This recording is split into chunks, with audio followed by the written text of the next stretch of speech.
स्वागत करता हूँ। साथियों, वर्तमान समय में हमारे किसान भाई जो खेती करते हैं वो खेती पूरी तरह से रासायनिक खेती है, जिसका परिणाम आज हम सबके सामने है। हमारे किसान भाई अपनी खेती में जिन रासायनिक उर्वरकों और हानिकारक जहरीले रसायनों का प्रयोग करते हैं, वो जहरीले रसायन अनाजों के साथ, फलों के साथ और सब्जियों के साथ हमारे शरीर में प्रवेश कर रहा है और हमें बीमार कर रहा है। आज diabetes, blood pressure, heart attack और कैंसर जैसी घातक बीमारियां, ये सब रासायनिक खेती का ही परिणाम है। इस प्रशिक्षण का मुख्य उद्देश्य अधिक से अधिक किसानों को जो प्रशिक्षण आपको दिया जाएगा, जो प्रशिक्षण लेकर आप यहाँ से जाएंगे, उसके बाद अधिक से अधिक अपने गांव के, अपने क्षेत्र के किसानों को प्राकृतिक खेती के लिए जागरूक करना है। प्राकृतिक खेती कैसे की जाए, इसके बारे में आप लोगों को बताना है। एक प्रशिक्षण मई में हुआ था। इसी स्थान पर आपको प्राकृतिक खेती के सभी गुण सिखाए गए थे। हमारे टीम में डॉक्टर राधेश्याम सिंह जी भी उपस्थित हैं। इन्होंने भी लगातार 5 दिन तक आपको प्रशिक्षण दिया था और उसका परिणाम आप लोगों के सामने है। हमारे क्षेत्र के काफी किसान प्राकृतिक खेती के प्रति जागरूक हुए हैं। हम लोग भी जब फील्ड में जाते हैं तो वो अपनी फसलें हमको दिखाते हैं। हमारे बीच में ऐसे कई किसान हैं जो प्राकृतिक खेती अपनाते हैं और उनको उनके प्राकृतिक उत्पादों का अच्छा दाम उनको प्राप्त हो रहा है। अभी हमारे बीच में जनपद आगरा मंडल आगरा के संयुक्त कृषि निदेशक साहब भी हम सबका उत्साहवर्धन करने के लिए उपस्थित होंगे। विधिवत कार्यक्रम का शुभारंभ तभी हो पाएगा, लेकिन मैं आपको ये बताना चाहता हूं कि water and sanitation mission Uttar Pradesh की एक रिपोर्ट के अनुसार उत्तर प्रदेश के 75 जनपदों में से 63 जनपद ऐसे हैं जिनका भूमिगत जल का स्तर बहुत खराब है, जिनका फ्लोराइड और नाइट्रेट की मात्रा मानक से अधिक है। एक मानक के अनुसार भूमिगत जल में 0.5 से 0.8 मिलीग्राम प्रति लीटर फ्लोराइड की मात्रा होना चाहिए। WHO के अनुसार ये अधिकतम सीमा 1.5 मिलीग्राम प्रति लीटर होना चाहिए, लेकिन इस मानक से अधिक भूमिगत जल में फ्लोराइड की मात्रा का होना काफी बीमारियों को बढ़ावा देता है, जिसमें से फ्लोरोसिस नाम की बीमारी होती है, जिसमें दांत खराब होने लगते हैं और हाथ पैर टेढ़े हो जाते हैं। आज उत्तर प्रदेश के जनपद सोनभद्र की भूमिगत जल की स्थिति बहुत खराब है। जनपद आगरा के बरौली क्षेत्र और अन्य क्षेत्रों की भी भूमिगत जल की स्थिति ठीक नहीं है। इसके अलावा मथुरा, आपका फिरोजाबाद, मैनपुरी, अलीगढ़, एटा, इलाहाबाद, कासगंज, सुल्तानपुर, ललितपुर, आपका प्रयागराज, इन जनपदों के भूमिगत जल की स्थिति ठीक नहीं है। इसका एक ही कारण है कि हमारे किसान भाई जिन रासायनिक उर्वरकों और हानिकारक जहरीले रसायनों का प्रयोग करते हैं वो भूमिगत जल में मिल जाता है और भूमिगत जल को दूषित कर रहा है। इसीलिए हमारे देश के यशस्वी प्रधानमंत्री माननीय नरेंद्र मोदी जी ने प्राकृतिक खेती की एक अलग जगाई है। आज हम सबका उद्देश्य आप लोगों को प्राकृतिक खेती के प्रति जागरूक करना है और जो प्रशिक्षण आप यहाँ से लेकर जाएंगे वो गांव-गांव अपने क्षेत्र में हर किसान के बीच प्राकृतिक खेती की मशाल को लेकर जाना है और इस कार्यक्रम को सफल करना है, क्योंकि सरकार ने इस कार्यक्रम को सफल करने की बागडोर कृषि सचिव और सीआरपी के हाथ में दी है। आप लोगों को अपनी जिम्मेदारी को अच्छी तरह से समझना है और पूरी मेहनत के साथ इस काम को अंजाम देना है। अभी हमारे बीच में जेडीए साहब के आने में देर लग रही है। हमारे बीच में डॉक्टर राधेश्याम सिंह जी उपस्थित हैं। इसी बीच मैं उनसे चाहूंगा कि वो हमारे बीच में आए हुए कृषि सचिव और सीआरपी को अपना प्राकृतिक खेती पर व्याख्यान दें। एक बार और ताली बजाकर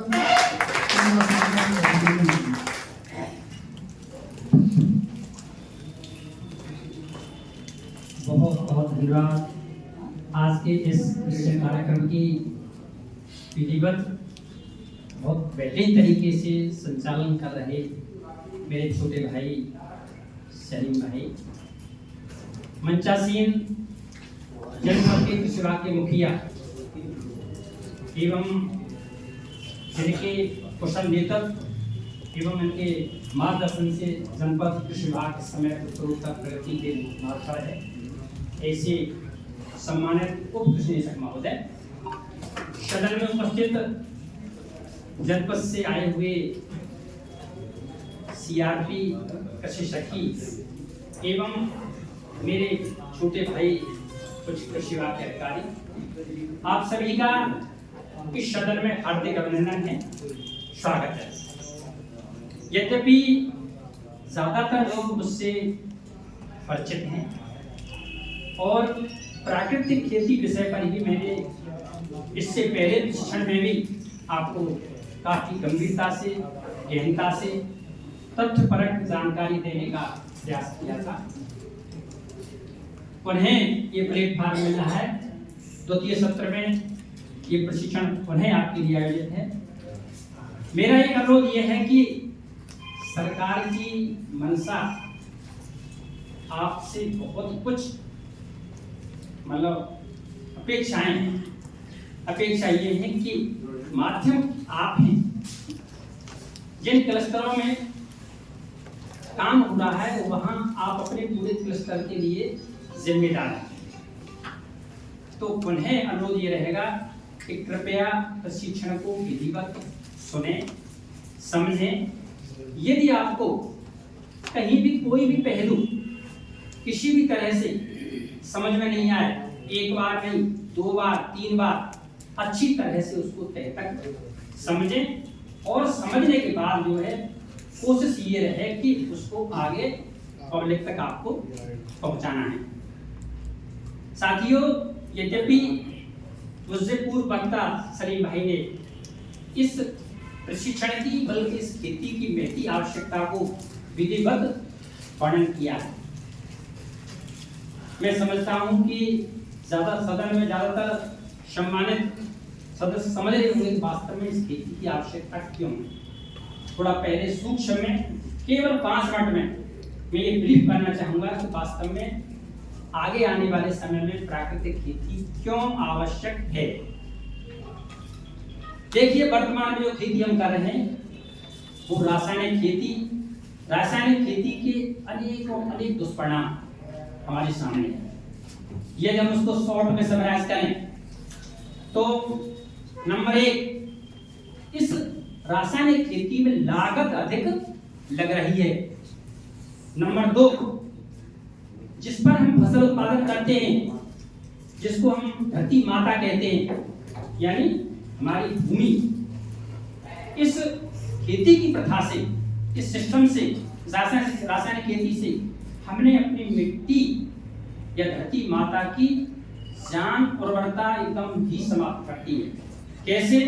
जीवांश कार्बन 0, सूक्ष्म जीव 0। यही नहीं, हमने इसमें एक हार्ड लेयर, प्रैक्टिस करते करते हमने इसमें किसी हार्ड लेयर क्रिएट कर दी है कि 4-5 इंची के बाद जो है मिट्टी में एक ऐसी कठोर परत बन गई है, जो भी केमिकल फर्टिलाइजर उनके धीरे धीरे मुश्किल से यूरिया है, डीएपी है, एनपीके है, एमओपी है, जिंक सल्फेट है, जो भी है, इनका मुश्किल से 25-30% ही कंजम्पशन होता है, बाकी ये हार्ड लेयर रूप में जम जाते हैं।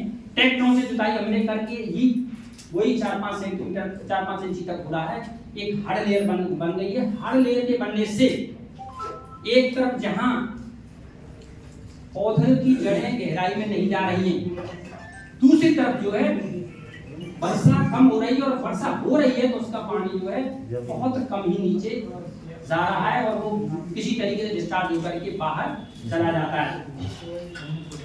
तो साथियों, ये मिट्टी के साथ क्या है? प्रदूषण। हमारा इस खेती की प्रथा से जल प्रदूषित, वायु प्रदूषित, इन प्रदूषणों से मतलब धीरे धीरे हम कहीं ना कहीं जीवन हमारा दूभर हो रहा है।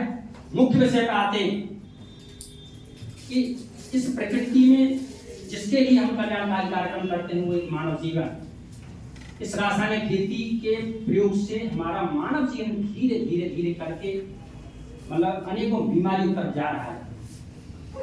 मित्रों, ये मानना पड़ेगा कि अब हमारी इम्यूनिटी पावर एकदम बिल्कुल कम होती जा रही है। हमें अनेक बीमारियां, जैसे कि अब कैंसर के मरीज बहुत एक फ्लड चल रहा है, अटैक नई उम्र के बच्चों को भी आ रहा है और अटैक की संख्या बहुत बढ़ती जा रही है।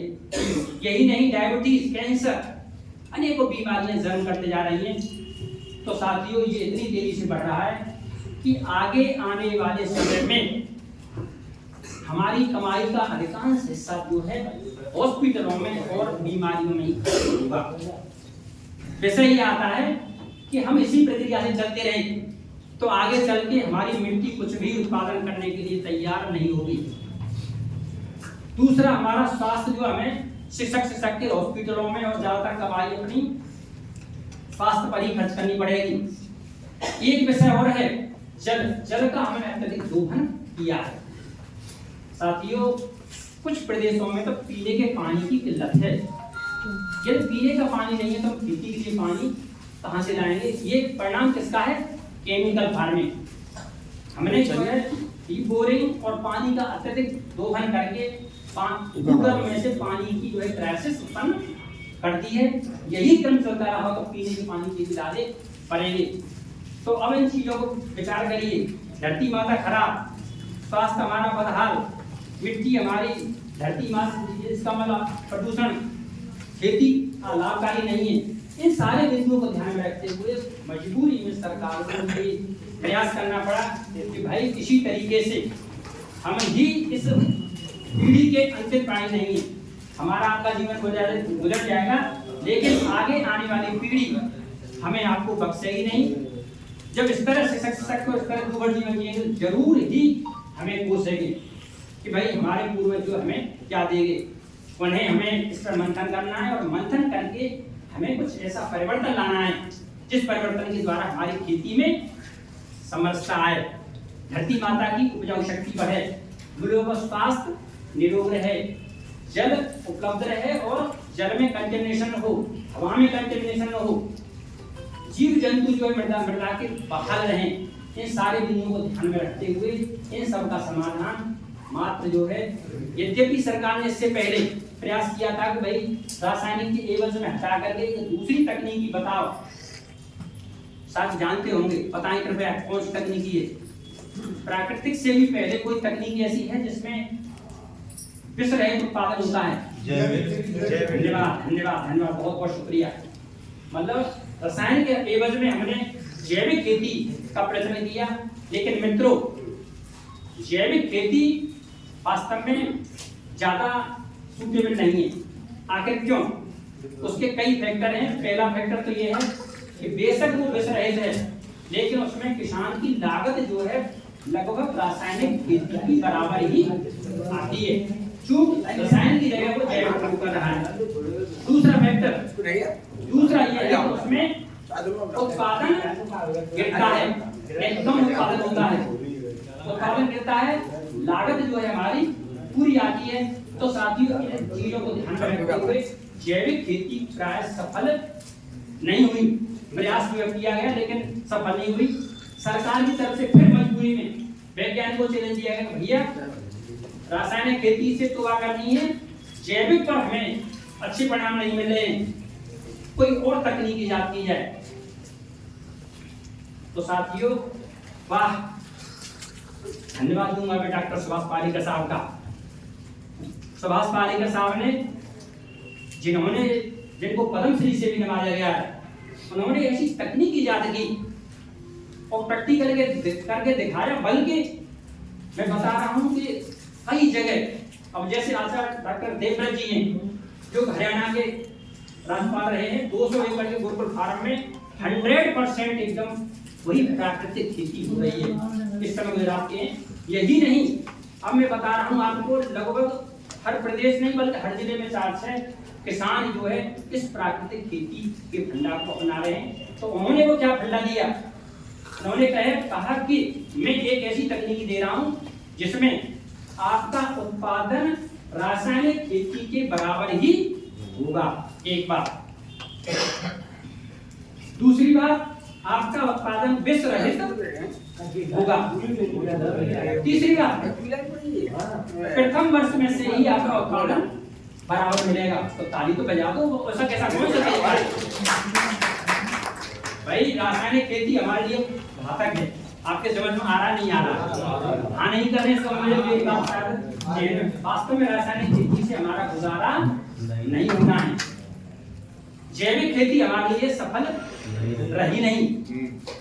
तो आखिर ऐसी कौन सी जो तकनीक उन्होंने बताई तो काबिल तारीफ है, जिसमें उत्पादन उतना ही रहेगा, विष रहित रहेगा और लागत भी उसका नाम अलग है। उसका नाम है शून्य लागत खेती, जीरो बजट फार्मिंग। उसका नाम क्या है? शून्य लागत खेती या जीरो बजट फार्मिंग।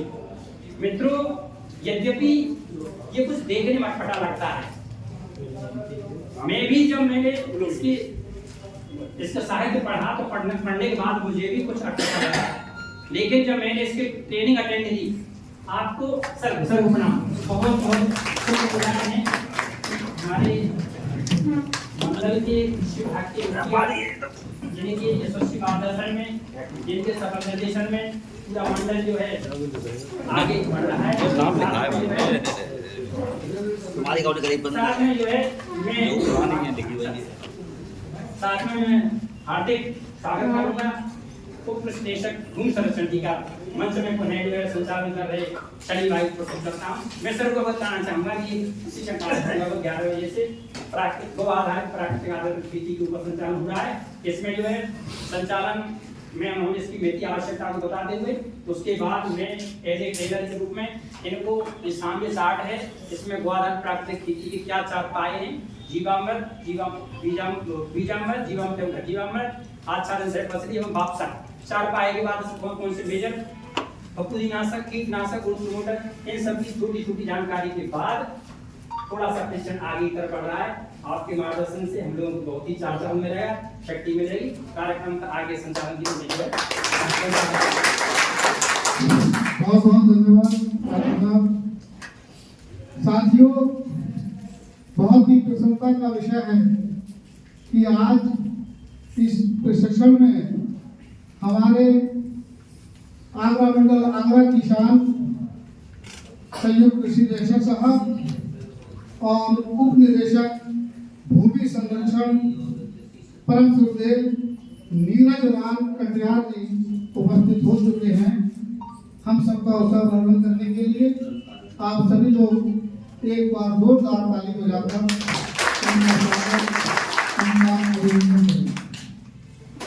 आज हम बहुत ही प्रसन्न हैं और बहुत ही भाग्यशाली हैं कि आज हमारे इस कार्यक्रम में कृषि विभाग की 3 शान हमारे बीच में उपस्थित हो चुकी हैं। हम सबका उत्साहवर्धन करने के लिए, हम सबका मार्गदर्शन करने के लिए और इस कार्यक्रम को सफल बनाने के लिए हमारे बीच में उपस्थित हो चुके हैं। हम आपका बहुत बहुत धन्यवाद करते हैं, हम आपका बहुत बहुत आभार व्यक्त करते हैं। ये कार्यक्रम national mission on natural farming योजना के अंतर्गत कृषि सखी CRP का प्रशिक्षण का 5 दिवसीय कार्यक्रम का आज शुभारंभ आपके उद्घाटन भाषण के द्वारा होना है। जेडीए साहब हमारे बीच में उपस्थित हो चुके हैं।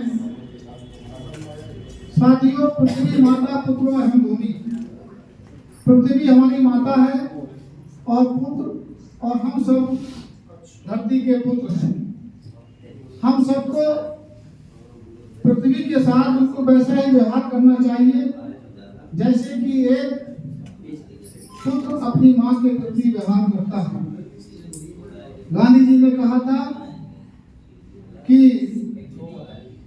धरती हमारी आवश्यकताओं के लिए पर्याप्त है, लेकिन लालच के लिए नहीं।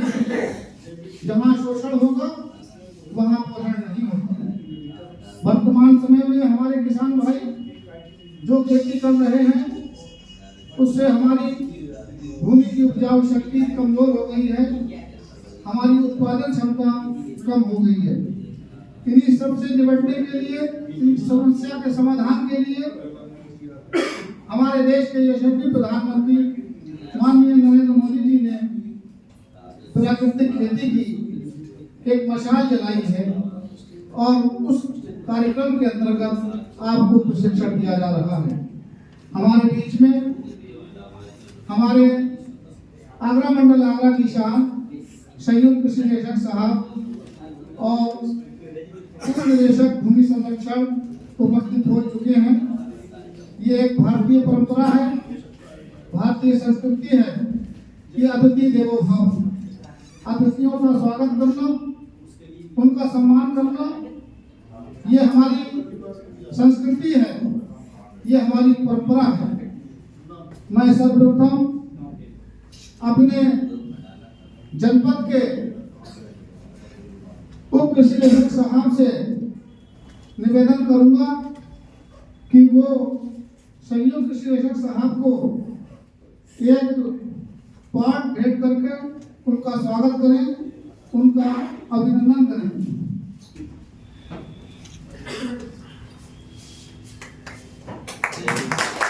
ये एक हरियाणा का प्रतीक है, खुशहाली का प्रतीक है। फोटो खींचने वाला तो है नहीं कोई यार। चल रहा है अच्छा खींचना भैया, ये अपनों का लास्ट फोटो है।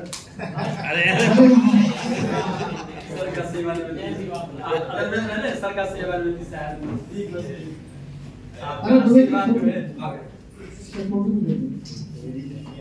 बहुत बहुत धन्यवाद। आपने अपना बहुमूल्य समय हम लोगों के बीच में आकर दिया, इसके लिए हम बहुत बहुत आभार व्यक्त करते हैं। अगले क्रम में हमारे बीच में उप निदेशक भूमि संरक्षण परम गुरुदेव नीरज राम कटियान जी उपस्थित हो चुके हैं। मैं अपने उप निदेशक साहब से निवेदन करूंगा कि उनको भी एक पॉट भेंट करके उनका स्वागत, उनका अभिनंदन करें। आप लोग जोरदार ताली बजाकर उनका स्वागत, उनका अभिनंदन करें। सर, आपका बहुत बहुत धन्यवाद। ये हमारा सौभाग्य है कि आप लोग, ये मनी प्लांट है जो खुशहाली और हरियाली का प्रतीक है, और ये आपके ही सुझाव से ये बदलाव किया गया था। पहले अतिथियों को पुष्प भेंट दिया जाता था, लेकिन आपने एक सुझाव दिया कि कुछ तो लोग यहीं देखते हैं पर उसके बाद नहीं छोड़ते, वो बेकार हो जाते थे। लेकिन ये एक बहुत ही अच्छी सोच है आपकी कि आपने हरियाली का प्रतीक एक पॉट भेंट करने की परंपरा को आपने दिया। ये आपकी अच्छी सोच और हरियाली के प्रति अच्छी सोच दर्शाती है। कार्यक्रम को विधिवत रूप से आगे बढ़ाने के लिए मैं सर्वप्रथम अपने उप कृषि निदेशक साहब से निवेदन करूंगा कि वो हमारे बीच में आए हुए अतिथियों का स्वागत करें, अभिनंदन करें और कृषि सखी और सीआरपी का मार्गदर्शन करें। उप कृषि निदेशक साहब।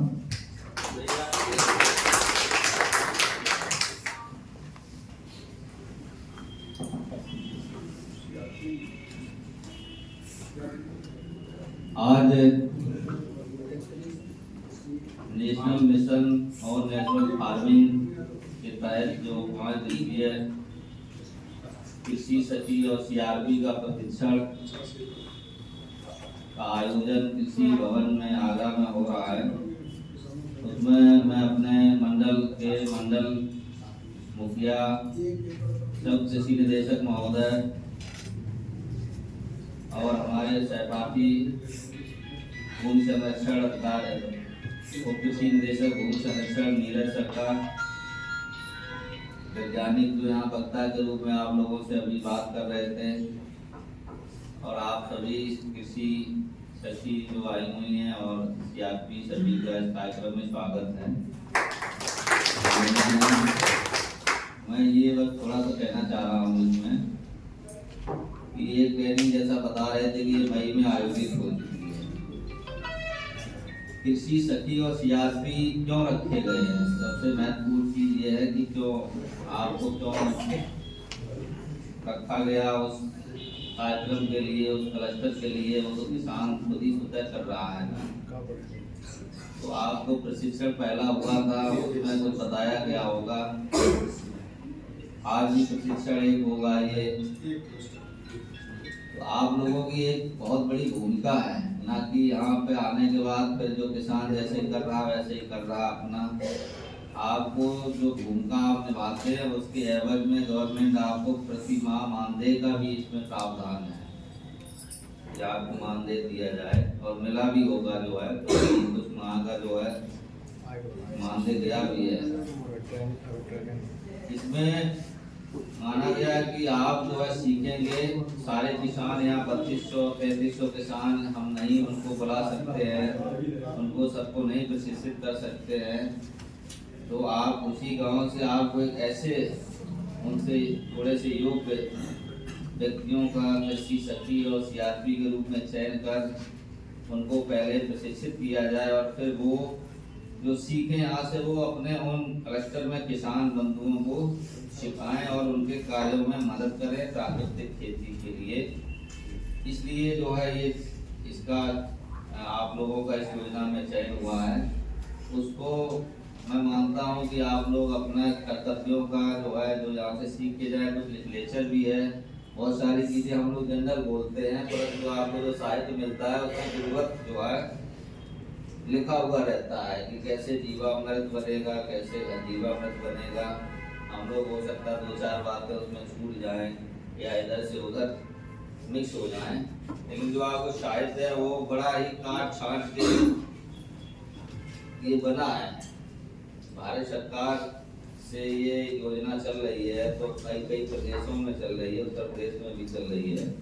तो साहित्य में बहुत कुछ ऐसा लिखा, अगर आप पढ़ेंगे ना तो अपने आप ही आप जो है जानकारी हो जाएगी कि हमको ये चीज ऐसे करनी है। उसको प्रैक्टिकली वहाँ किसानों के मत एक बार करवा के देखें। एक दो बार जब आप उसको किसानों के मत बताएंगे नहीं इतना इसमें बेसन डालेंगे, इतना गौमूत्र डालेंगे, तो वो तो किसान भी आप ही से के क्षेत्र का है, आप ही के बीच का है व्यक्ति, वो समझ जाएगा।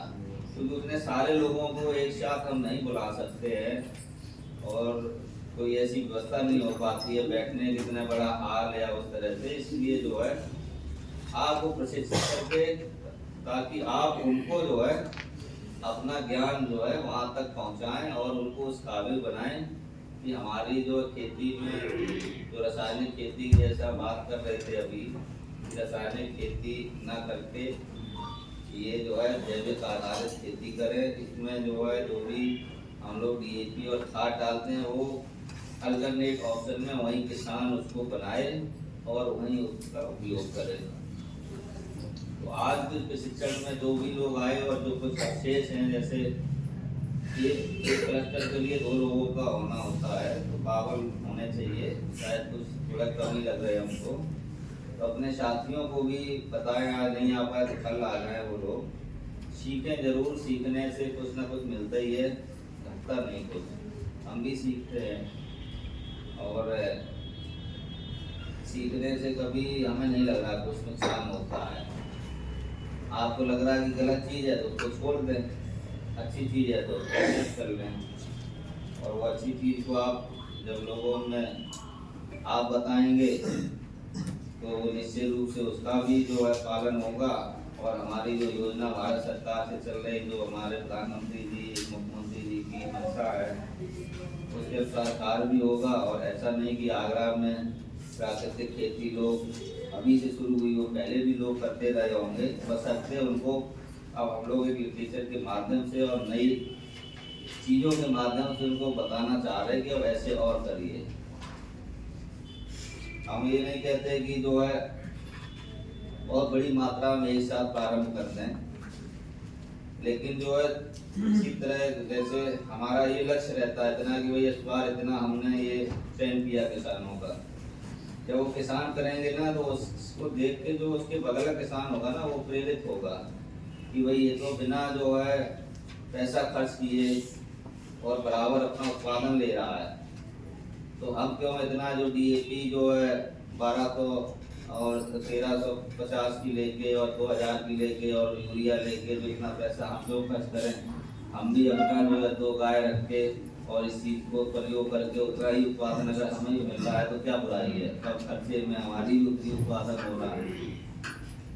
दूसरा, बहुत से आप देखो बड़े बड़े मॉल है ना, वहाँ पर जैविक आलू, ठीक है, आपका आलू 15 रुपए किलो, वो जैविक आलू माल में छोटी दुकानों पर तो मिलता भी नहीं, बड़े बड़े मॉल में जैविक आलू में 150 रुपए किलो। उसको लोग जो है पूछते नहीं है कि हैवी की नहीं है, वहाँ पर खाली पन्नी में लगा होगा स्लिप की जैविक ये चीज, खाली जैविक के नाम पर उसको जो चीज आपको सामान मार्केट में 20 रुपए किलो मिल रही, वो वहाँ से 150 रुपए किलो है जैविक के नाम पर, तो 150 रुपए किलो ले आते हैं उसको, ये मान के कि हाँ ये जैविक है, इसमें कोई केमिकल या रासायनिक खाद नहीं पड़ी हुई है। तो ऐसे ही जब ये किसान करेंगे तो अपना एक ब्रांड बनाएं, एक समूह बना के एक ब्रांड बनाएं कि हमारा ये बाजरा जैविक है। जो भी क्षेत्र में कोई निश्चित नहीं कि जैविक खेती में आप क्या सब्जी भी जैविक कर सकते हैं, फसल को भी जैविक रूप में कर सकते हैं। उसका एक ब्रांड बनाएं, लोगो बनाएं। शुरुआत में हो सकता है दिक्कत हो, लेकिन धीरे धीरे जब आपको लगने लगेगा ना कि फलाने के यहाँ जो है ऐसे होता है ना कि शुद्ध देसी घी लिखा रहता है डिब्बों पर, आदमी भरोसा करके लेता है ना शुद्ध देसी घी, यहाँ भाई इसमें कोई मिलावट नहीं है।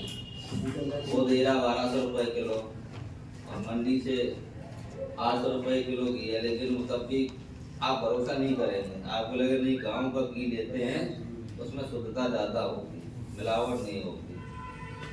तो ये भी ऐसा नहीं, प्राकृतिक खेती के जो उत्पाद होते हैं वो स्टार्टिंग में भले ही आपका इतना मार्केट वैल्यू ना मिले, लेकिन एक बार जब प्रचलित में आ जाती ना चीज़ें, तो आप उसको 1.5 गुना 2 गुना ज़्यादा भी रेट लगाएंगे ना, तो प्राकृतिक के नाम पर आगरा तो बहुत बड़ा है। यहाँ पे जो है सारे प्रकार के लोग रहते हैं, कोई छोटा जनपद नहीं है।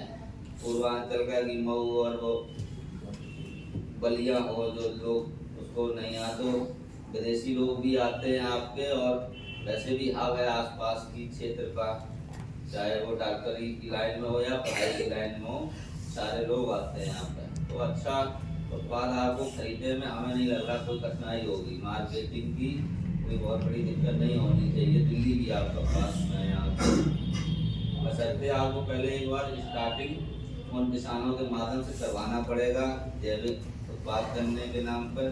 ऐसा नहीं कि यहाँ तो आपने हम लोगों ने बताया ये सब 5 दिन चला, आपने उन किसानों को कुछ नहीं बताया, वो अपना जैसे पहले पारंपरिक कर रहे थे वैसे याद भी कर रहे होंगे। अब ठीक है भैया, हमने खाद डाल ली है, हमको DAP डाल ली है, यूरिया डाल ली है, कोई आ गया तो बता दिया कि नहीं डाली, अब देख तो रहा नहीं, कोई भरोसा ही कर सकता।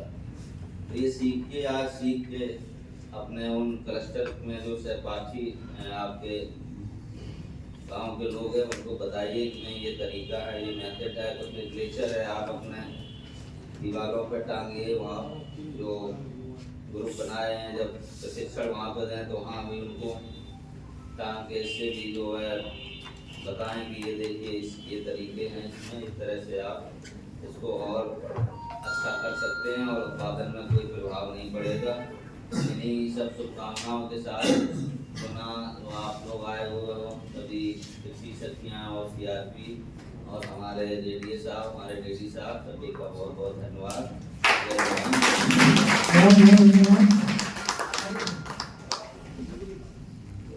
हमारे बीच में डॉक्टर संदीप सिंह जी SMS नर्मदा केवी से उपस्थित हो चुके हैं, उनका भी हम बहुत बहुत स्वागत करते हैं, बहुत बहुत अभिनंदन करते हैं। हमारे बीच में परम संदेश शिवम प्रताप सिंह जी SMS कृषि प्रसाद हमारे बीच में उपस्थित हो चुके हैं, आपका भी हम बहुत बहुत स्वागत करते हैं, बहुत बहुत अभिनंदन करते हैं। अभी आप हमारे उप निदेशक साहब के प्रेरणा सोच विचार सुन रहे थे। साथियों, आपकी जो जिम्मेदारी आपको जो दी जा रही है, उस जिम्मेदारी का निर्वाह पूरी ईमानदारी और वफादारी के साथ आपको करना है। अगर आपने प्राकृतिक खेती के लिए किसानों को अगर जागरूक कर दिया तो ये प्रशिक्षण सफल माना जाएगा। ये लक्ष्य आंख में रखने वाले बीच राह में रुक मत जाना, बाधाएं निर्मित आएंगी, सम्मुख उनके झुक मत जाना, बहते रहना एक लहर में, कब तक दूर किनारा होगा, हाथों को पतवार बना दो, एक दिन लक्ष्य तुम्हारा होगा। आपको काम करना है। इस कार्यक्रम को आगे बढ़ाते हुए हमारे बीच में हमारे हर कार्यक्रम में उपस्थित रहने वाले, हम सबका मार्गदर्शन करने वाले, हम सबको उत्साहवर्धन करने वाले उप निदेशक भूमि संरक्षण परम संदेश वीरराम कटियाल जी हमारे बीच में उपस्थित हैं। उनसे भी मैं परम निवेदन करता हूँ कि वो आज हम सबका मार्गदर्शन करें। जोरदार तालियों के साथ उनका स्वागत करें।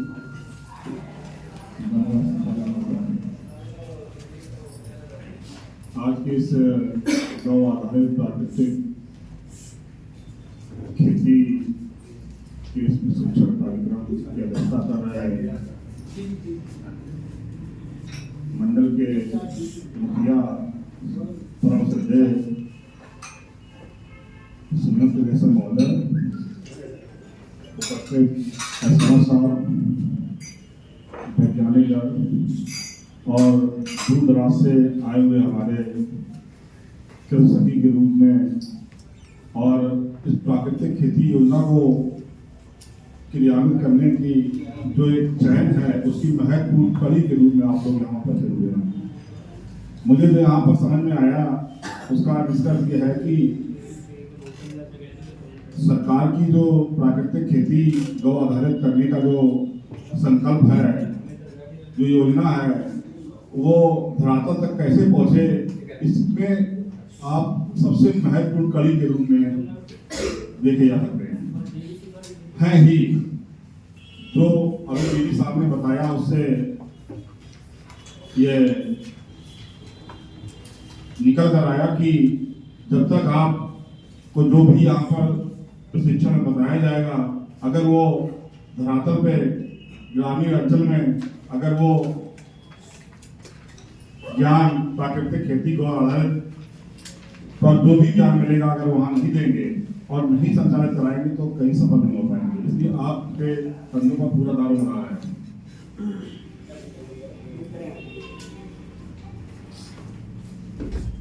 इससे आगे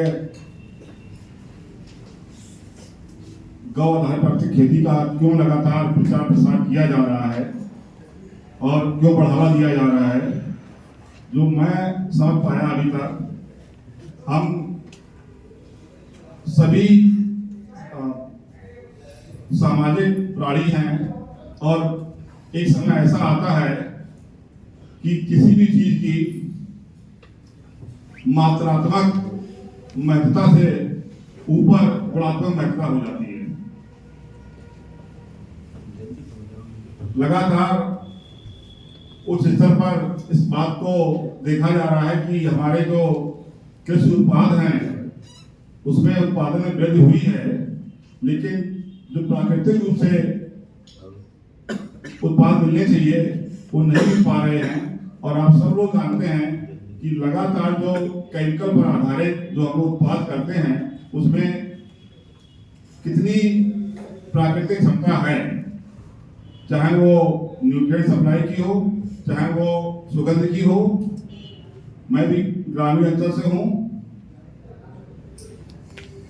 छोटी छोटी धनिया होती थी, जब उसके बगल से निकलते थे तो महक आती थी। अगर किसी के घर में सब्जी या दाल बनाने के बाद धनिया डाली गई बाहर तक महक आती थी। अब आप बंडल लेके आइए, लेकिन शायद उसी समय ऐसे सुनना पड़ेगा कि हाँ महक आ रही कि नहीं आ रही। इसी प्रकार हमारे टमाटर हैं, एक टमाटर डालते थे सब्जी में खटासपन आ जाता था। आज आप डालिए, ये तो हो गया उसकी सुगंध और इसकी बात, लेकिन गुणवत्तापूर्ण मैं देखता हूँ गुणवत्ता भी हमारी लगातार जो प्राकृतिक खेती से जो उपज प्राप्त होती है उसमें उसे बहुत अंतर है। तो हम एक दो चीजें कहेंगे। पहली चीज है कि सरकार का जो आप सब लोगों तक ध्यान आकर्षण कर ये पहुंचाना है कि जो पहले खेती होती थी बहुत बुजुर्गों में, उसकी तरफ भी ध्यान दिया जाए और आप लोग इसको ग्रामीण अंचल तक पहुंचाएं। सरकार की मंशा की गुणात्मक हर क्षेत्र में गुणात्मक सुधार होना चाहिए। जैसे शुरुआत में सरकार द्वारा यह प्रयास किया गया कि हर गांव में स्कूल हो, प्राथमिक चिकित्सालय हो। अब आज प्रयास हो रहा है कि स्कूल और चिकित्सालय तो हो गए, वहां पर गुणात्मक शिक्षा कितनी अच्छी मिल रही है, गुणात्मक चिकित्सा कितनी अच्छी मिल रही है। तो इसी प्रकार से हमारे गुणात्मक उत्पाद की जरूरत है। अंतिम में हम एक बात और कहेंगे कि आप लोग रोल मॉडल बन करके अपने क्षेत्र में जो भी ग्राम पंचायत मिली हुई है वहां पर खुद भी कुछ ऐसे उत्पाद करके कृषकों को दिखाएं जो यहाँ से आपको ट्रेनिंग में जो आप ज्ञान मिल रहा है खुद दिखाएं करके रोल मॉडल बने वहां पर, और तभी वहां के अन्य कृषक भाई उसको ग्रहण करेंगे, सीखेंगे, तभी हम इस योजना को सफल बना पाएंगे। धन्यवाद। उप निदेशक संरक्षण साहब अभी हमारे बीच में हम सबका मार्गदर्शन कर रहे थे। वर्तमान समय में हमारी भूमि की उपजाऊ शक्ति जो कमजोर हुई है या कम हुई है, उसका कारण आप सब लोग जानते हैं। हम लोगों ने यूरिया और डीएपी भूमि में डालकर भूमि की ऊपरी परत को इतना कठोर बना दिया है कि आज वर्षा का जल हमारी भूमि के अंदर नहीं जा पाता है। यही कारण है कि आज हमारा वाटर लेवल लगातार नीचे की ओर जा रहा है। साथियों, हमारे बीच में अपना बहुमूल्य समय निकालकर हमारे बीच में आगरा मंडल आगरा की शान संयुक्त कृषि निरीक्षक साहब उपस्थित हुए हैं। उनके आने से निश्चित रूप से ये प्रशिक्षण का कार्यक्रम बहुत ही सफल होगा। मैं बिना किसी देरी के मैं चाहूँगा कि उनका मार्गदर्शन आप लोगों को प्राप्त हो, क्योंकि उनका एक एक समय बहुत ही बहुमूल्य है और वो 4 जनपदों के मुखिया हैं। उनको 4 जनपद देखना पड़ते हैं, लेकिन हमारी बहुत ही कम समय उनका बचा है। 31 मार्च को हमारे बीच से ये सरकारी सेवा से सेवानिवृत्त हो जाएंगे। हमें उनका प्यार, प्रेम, स्नेह बहुत कम समय तक प्राप्त हुआ, इसका हमें दुख रहेगा। बिना किसी देरी के मैं इन पंक्तियों के साथ उनको माइक पर आमंत्रित करता हूँ कि यही जज्बा रहा तो मुश्किलों का हल भी निकलेगा। जमीन बंजर हुई तो क्या वहीं से जल भी निकलेगा। ना हो मायूस, ना घबरा अंधेरों से, इन्हीं रातों के दमों से सुनहरा कल भी निकलेगा। एक दो बहुत बहुत धन्यवाद संचालक महोदय का। आपके शब्द जो है वो बहुत अंदर तक पहुंच जाते हैं। क्यों? आपका जो है ये जो संचालन है मजेदार रहता है।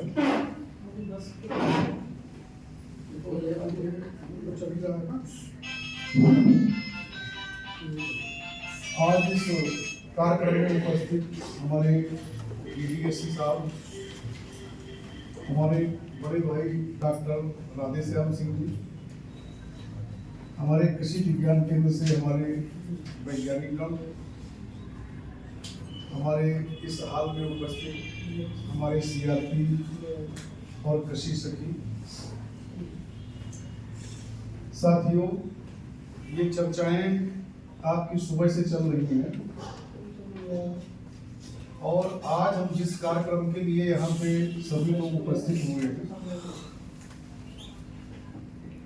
मुझे लगता है ये कार्यक्रम 5 दिन चलेगा ना, 19 से 23 तक, 5 दिवसीय। और आपके जिले में 26 क्लस्टर है।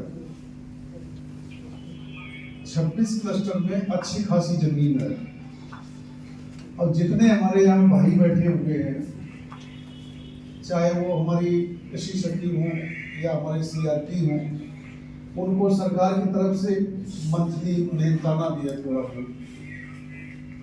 हम उसको बहुत रुपए के रूप में नहीं आंक सकते, लेकिन ये एक मानदेय में फिर पैसे का वो नहीं रह जाता है ना? लेकिन वो है थोड़ा, लेकिन वो काफी मतलब जो है पैसे हो जाते हैं।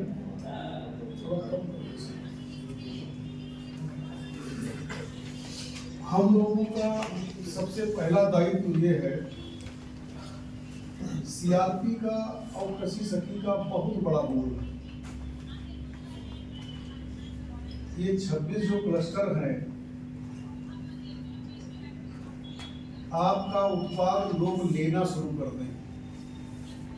ताज महोत्सव चल रहा है कल से, हम लोग नहीं जा पाए थे वो मीटिंग की वजह से।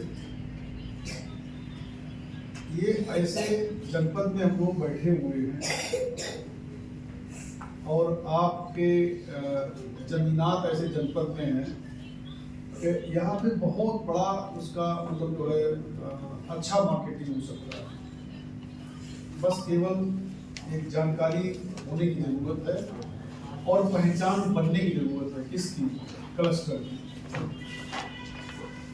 योजना आपकी जैविक खेती वाली पहले से ही चल रही है।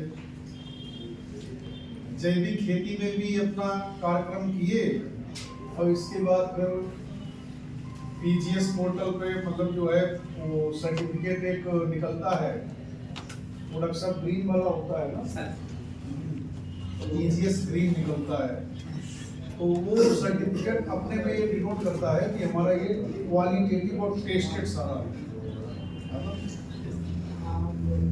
तो मेरे कहने का मकसद ये है कि सबसे पहले तो आपने देखा होगा इस कार्यक्रम के लिए गौ आधारित और गाय को अगर हम नहीं रखे हैं क्लस्टर में या हमारे सारे साथी नहीं रखे हैं फिर उस क्लस्टर का कोई मतलब नहीं। अगर हमारी गाय नहीं है घर पे और हम कहें हमारा गौ आधारित प्राकृतिक खेती का वो चल रहा है क्लस्टर, हमारे सारे सदस्यों पे गाय हो। गाय माता आप जान ही रहे हैं कितनी इम्पोर्टेंट है। अध्यात्म के दृष्टि से आप देखें कितना तगड़ा रोल है, सभी लोग जानते हैं, है ना। और आपने देखा होगा कि इस समय अभियान उसका चल रहा है फार्मर रजिस्ट्री वाला, तो मुझे लगता है भारी भरकम संख्या है अपनी। 26 क्लस्टर में एक क्लस्टर में 125 कर सकते हैं और एक क्लस्टर में 125 कर सकते हैं और सभी को उसमें थोड़ा मान देने की व्यवस्था है भारत सरकार से। और उनकी 0.4 हेक्टेयर की एक रकबा है एक आदमी का, 50 हेक्टेयर का एक क्लस्टर है आपका। अच्छा खासा उसमें अच्छा खासा हम लोग कर सकते हैं उसमें ऑर्गेनिक मतलब नेचुरल फार्मिंग में अच्छा खासा कर सकते हैं। सबसे पहला मेरा यही निवेदन आप लोगों से रहेगा कि जितने हमारे क्लस्टर हैं सभी सदस्यों के पास गाय है। हो सकता है अभी क्लस्टर में सारे लोगों के पास गाय ना हो, शायद ही कोई क्लस्टर ऐसा होगा या है कोई, हमें नहीं लगता है। ज्यादातर है वो भी देसी गाय नहीं, बहुत अच्छा है। देखो देसी गाय तो कितना अच्छा है, अगर ऐसा है तो बहुत अच्छा है। और मेरे कहने का मकसद है कि जिस कार्यक्रम में आज हम लोग बैठे हुए हैं ये एक चिंतन और मनन का कार्यक्रम है। सफेद कोट वाला कितना पैसा ले जा रहा है लोगों के घर से, बहुत बड़ी बचत का कारण बन सकता है क्या आपके घर से सफेद कोट का बंदा जो है वो मुद्राएं ना ले जा पाए, तो बहुत बड़ी बचत है। और 50 हेक्टेयर एक क्लस्टर में खेती हमारी है।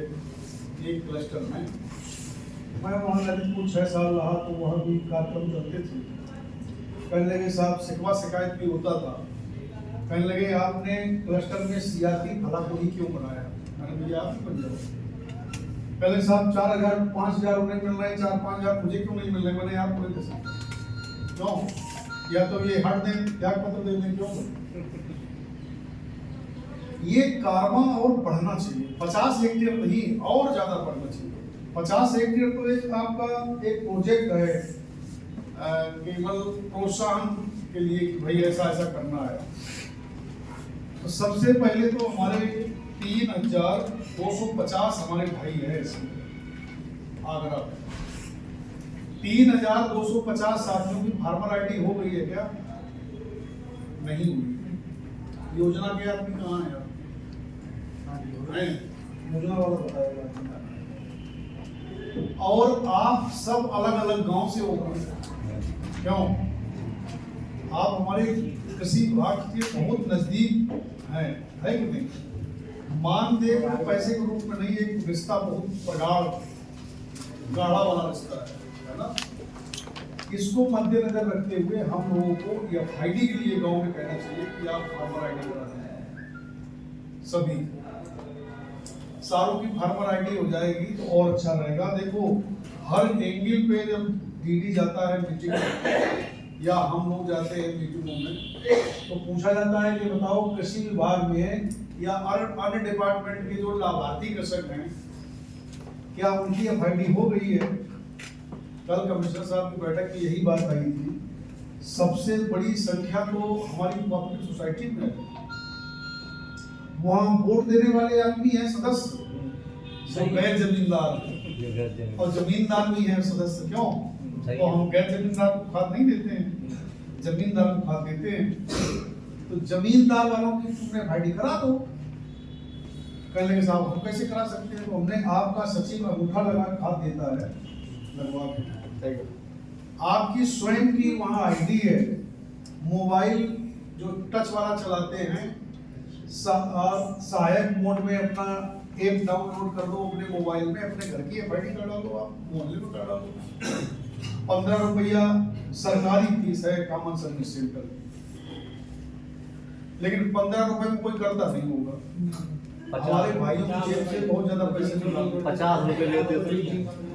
पहला तो आप ये देखो पैसे बच सकते हैं भाइयों के, जो अच्छा आदमी चला लेता। आजकल बच्चे खूब अच्छा टच वाला मोबाइल चलाते हैं, हम लोग तो गड़बड़ा जाते हैं। क्यों?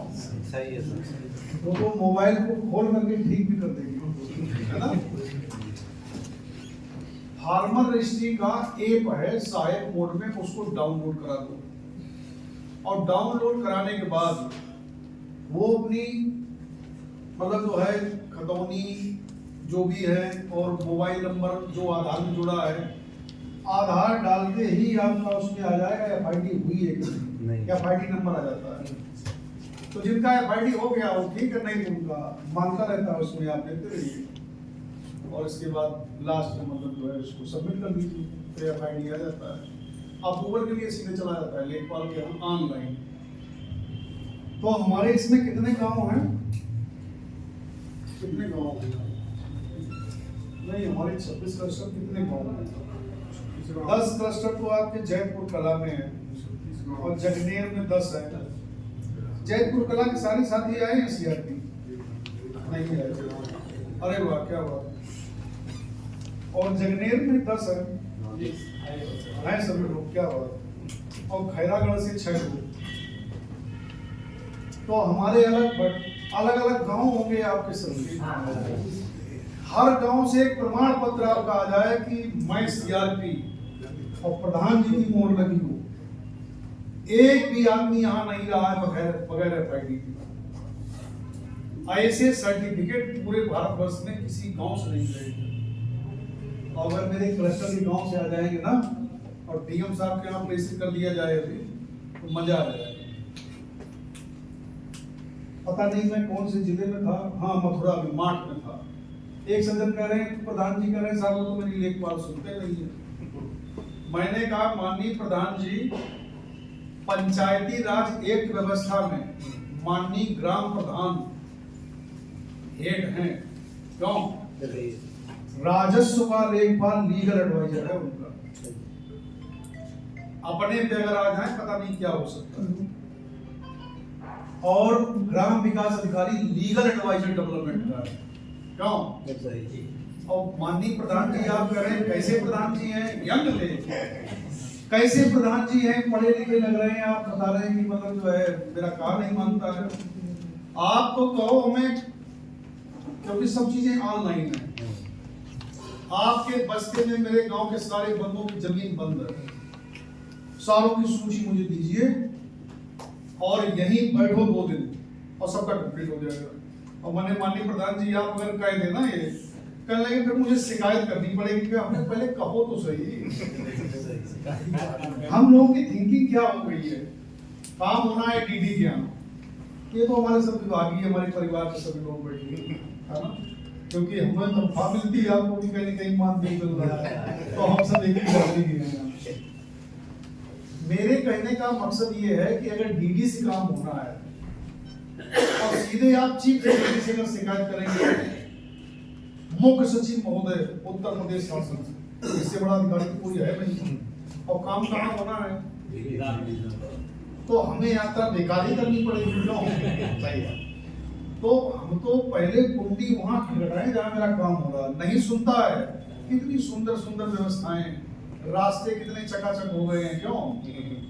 यहाँ देखिए रेगुलर नहीं सुनता है कोई, रेवेन्यू चीफ अफसर बैठे हुए हैं, कमिश्नर महोदय बैठे हुए हैं। क्यों? तो सब व्यवस्थाएं हैं, लेकिन ना आइडियाज हमारे झोंक सीधे सीएम जाते हैं, हमारे सीएम साहब। और अगर कहा जाए बात कर लिए ना, वहां नहीं गए, तो वहां क्यों नहीं गए, कल वहां क्यों जाऊंगा? माननीय सीएम साहब ने व्यवस्था बनाई लीजिए। क्यों? तो हम लोगों को थोड़ा इसमें भी लोगों को गाइड करने की जरूरत है, क्योंकि देखिए जिस गांव में हम आप हैं, हमारा आपका पढ़े लिखे के नाते पहला दायित्व होना चाहिए, हमारे भाई के जेब से पैसे कोई गलत ना ले जाने पाए, बताना चाहिए। ये FID के लिए कहा जा रहा है 15 मार्च लास्ट है, अभी तो किसी बात पीछे घूम रहा है, और जब खाद नहीं मिलेगी ना, वो कहेंगे FID नंबर दीजिए आप अंगूठा लगाने के लिए। जैसे अंगूठा लगाया तो FID नहीं है, कहेंगे सुनो आप लाइन से बाहर हो जाओ, कहेंगे ना FID नहीं, इसलिए नहीं मिलेगी। फिर आप दौड़ेंगे, और जो 15 रुपए लेता है हमारा कौन सा जन सुविधा केंद्र, वो फिर कितने में करेगा? 15 में तो करता नहीं है। अरे सर उस समय करेगा 250-400 तत्काल रिजर्वेशन लेने जाओ, ज्यादा पैसे लगते हैं। वो मान लो खेत में खाद पड़नी है और FID की हुई नहीं, भैया तुम एक काम करो यार, कर दो बस। क्यों? तो मुद्राएं गलत जाएंगी। पहला ये है कि सर्टिफिकेट आपका सभी गांव से आ सकता है। जो हमारे समस्या है, वो मैं वहां तक आ रहा हूँ सर, वहीं तक आ रहा हूँ, वो आपकी जिज्ञासा है। दूसरा, अभी हमारे संचालक महोदय कह रहे थे कि 1 ही महीना रह गया है, कोई बात नहीं, तो राजकीय सेवा में आना जाना लगा रहता है। लेकिन ये है कि आज हम लोग यहाँ पे हैं, तो आप लोग हमें याद करेंगे ना, क्लस्टर के हमारे भला साथी हमारे हैं। आपके क्लस्टर की आवाज नॉट ओनली आगरा बट ये स्टेट तक पहुंचनी चाहिए, और ये जानी चाहिए आपकी आगे तक, कहां? सेंट्रल तक जानी चाहिए। और क्या, पद्म श्री जो अवार्डेड हमारे माननीय कृषक भाई हैं, आप ही जैसे साथी तो हैं सारे। डॉक्टर सेठपाल साहब नहीं, डॉक्टर सेठपाल साहब हमारे पद्म श्री अवार्डेड हैं, तो हमारे प्रदर्शन कर सकते हैं। सहारनपुर ऐसे ही काम कर रहे थे, और जब मैं यहाँ आ गया तो पद्म श्री मिल गया। एक दिन फोन आया, बोले सर नमस्कार है। मैंने कहा सर आप नमस्कार, आप उल्टी नमस्कार क्यों कर रहे हैं? नहीं, आप ही ने सब कुछ किया हुआ है। मैंने कुछ नहीं किया। बहुत एक्टिव थे वो, और इतना अच्छा उनका वो था, कुछ कहने को नहीं। तो मेरे कहने का मतलब पालेकर सर का कितना बड़ा तगड़ा रोल है इस मुहिम को लेकर के, और इसको मुहिम को हमें आगे बढ़ाना है। क्लस्टर के उत्पाद आपके मतलब जो है लोगों में चर्चित हो जाए, यहाँ डीएम साहब मजबूर हो जाएं कि भाई कहीं जगह दीजिए बिकवाने के लिए। अभी तो यहाँ कहीं बिक रहा होगा, जैविक खेती वाला कहीं बिक रहा होगा। मैं वहां था 97 में ललितपुर में, IPM प्रोग्राम चला करते थे। IPM प्रोग्राम 14 सप्ताह का होता है, बढ़िया तरीके से, भाई जहर नहीं डालना है इसमें, है ना। अच्छा कार्यक्रम वहां चला दिया गया, वहां लोगों ने जैविक सब्जियां उत्पादन शुरू कर दिया, और गांव वाले एक दिन सब लोग आए, कहने लगे हमें अब जगह बताइए कहाँ पे हम लोग मतलब जो है बिकवाएं। डीएम साहब को मजबूर होना पड़ा शहर में एक जगह निर्धारित करने के लिए। बढ़िया उस गांव का नाम जैविक जैविक सब्जियां यहाँ मिलती हैं, क्यों बायोपेस्टिसाइड केवल उस गांव में डालते थे। मैंने देखा वहाँ बड़ा अच्छा उनका था, उस गांव की सब्जी जैविक के नाम से फेमस हो गई। तो हम लोग थोड़ा ये कर सकते हैं। और अभी जो आपको बताया जा रहा है ये सब चीज़ें ये बड़ी सारगर्भित हैं, बड़ा तगड़ा इनका रिजल्ट है ना। बस थोड़ा इसमें क्या है, धैर्य और धीरज की जरूरत है, हौसले की और धीरज की, है ना। दूसरे फार्मर इंडस्ट्री में तमाम दिक्कतें भी आ रही होंगी, वही शायद बताना चाहिए। 3 तरीके की सूची निकलती है, एक तो आपकी रेड सूची होती है, एक अंबर सूची होती है, एक ग्रीन सूची होती है क्या अंबर, ग्रीन और रेड? कुछ भी नहीं है, केवल आपका आधार में मोबाइल जुड़ा होना चाहिए और खतौनी में आपका नाम आधार के नाम से होना चाहिए। इतनी चीजें चकाचक है, बाइंडिंग हो जाएगी। है क्या कि आपका स्पेस में अंतर है आधार और उसमें खतौनी में। तो अब तो एक ऑनलाइन सब हो रहा है सिस्टम, आप अपनी शिकायत ऑनलाइन कर दीजिए, वो सीधे सीधे पहुंच जाएगी अल्टीमेटली लेखपाल के पास और वहां से ठीक हो जाता है। अभी शुरू हो गया है। और आप लोगों को ये भी जानकारी होनी चाहिए कि अब बाध्यता है कि आधार कार्ड में जो नाम है वही खतौनी का।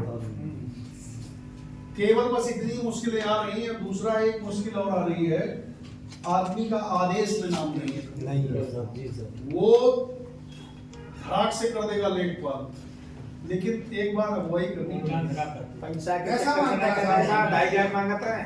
अब देखो ये जो आप कह रहे हैं सच्चाई है, जानबूझ के रोक रहा है लेखपाल। ऐसा है ना, ये चीजें जब आप लोग वहां जाएंगे, ये सारी चीजें ऑनलाइन कर दी गई, सब चकाचक हो सकता है। और हम लोगों को नोडल विभाग बनाया गया है फार्मर रजिस्ट्री का, तो सुनना किसको पड़ता है और काम किसका है? तो दोनों चीजों में काम राजस्व का है। तो आप लोग अगर अपने गांव की ऐसी सूची बना लें कि ये हमारा हो जाए, ले जाइए एसडीएम साहब के यहाँ, तहसीलदार के यहाँ, लेखपाल को बैठा के बता दीजिए, अगुवाई करने में सब कुछ हो जाएगा। नहीं हो रहा है, यहाँ भेजो, डीडी साहब अपना इकट्ठा करके तहसील को भेजेंगे, डीएम साहब को भिजवाएंगे, तो ये हो सकता है। और आपने देखा होगा कृषि विभाग में हमारी सब चीजें ऑनलाइन है। पहले तो मेज पे हाथ ठोक के लाभ लिया करते थे, अब क्या है, पोर्टल पे आपने नहीं किया टोकन तो नहीं मिलेगा। तो कितनी अच्छी व्यवस्था है। शिकवा शिकायत वाले तो ऐसे हैं, उनका नेगेटिव सोच है तो करेंगे ही। क्या कहते हैं, आप यहाँ जो टोकन होते हैं, भरी बेटी को बोलते हैं, आप यहाँ जो टोकन होते हैं, जान पहचान वाले किसानों को ही बताया जाता है कि तुम कर दीजिए। ऐसा नहीं है। टोकन जब मतलब जो है पोर्टल जब खुलता है किसी चीज के लिए, तो पेपर में भी निकलता है और आपका साइट भी है, उसको भी आप अगर मोबाइल पे आप देख लीजिए तो उसमें पता लग जाएगा इस समय क्या खुला हुआ है। लेकिन कहते हैं साहब हम पढ़े नहीं जान रहे भाई, तो ये काम तो होना है, जानकार बनना पड़ेगा, है ना। और है क्या, कृषि विभाग का हमारा आदमी है, एक आदमी पे 3-3 न्याय पंचायतें हैं। तो एक न्याय पंचायत अगर देखी जाए, एक न्याय पंचायत में कम से कम 10-11 ग्राम पंचायतें होती हैं। तो एक आदमी के पास अगर 3 न्याय पंचायत है तो आप समझ सकते हो कितने गाँव होंगे। और उससे कह दिया जाए तुम हर घर चले जाओ, संभव नहीं है ना। मजबूत आदमी के पीछे आगे मतलब जो है लेने का हर आदमी प्रयास करता है। लेखपाल रात में पांडे जी थे, सवेरे अगर वर्मा जी आ गए ना, किसी को बताना नहीं है कि लेखपाल वर्मा जी आ गए हैं, क्यों पता लग जाता है।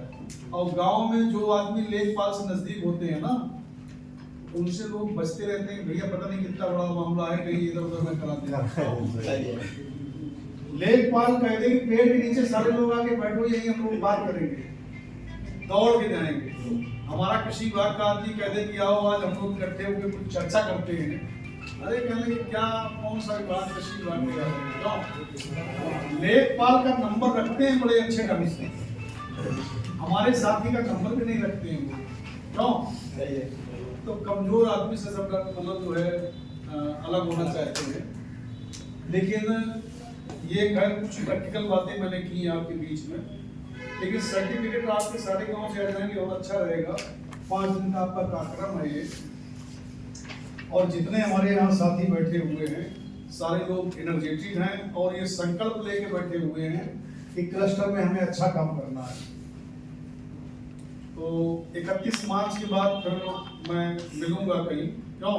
तो आप हमें कहीं बताइएगा कि भाई कहाँ पे क्लस्टर बढ़िया चल रहा है, तो वहाँ का हम भी टेस्ट लेके जाते हैं और लोगों को भी ले आएंगे टेस्ट लेने के लिए, क्यों?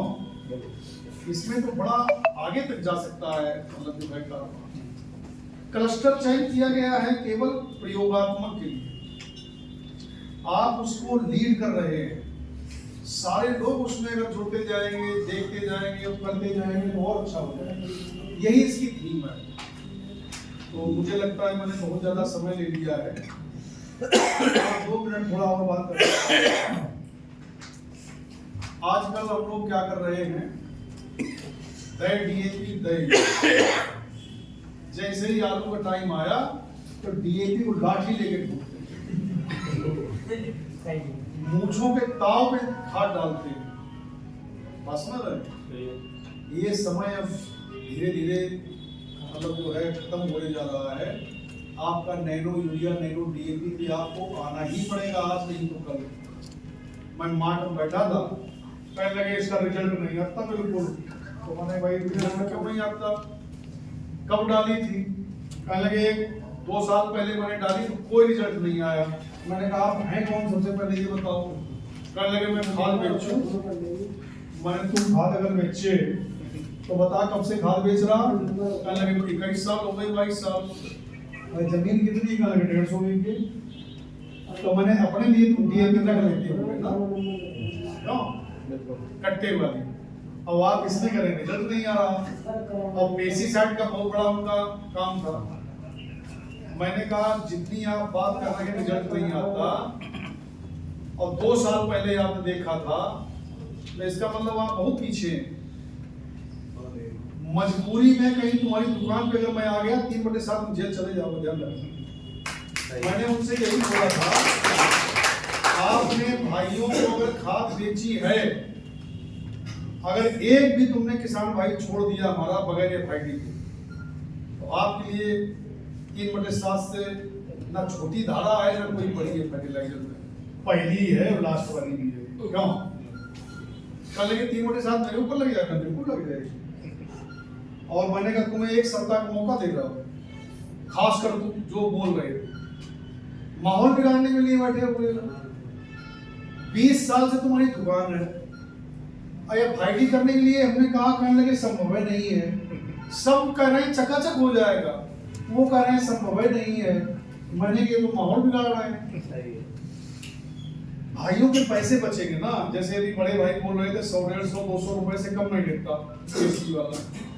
हमारा अगर प्रगतिशील कृषक है या हमारा जानकार मतलब जो है नवयुवक है, अगर वो अपना मोबाइल पे ऐप डाउनलोड कर ले एफआईडी का, तो तमाम एफआईडी उसी पर डालेंगे, कहीं पैसे देने की जरूरत नहीं।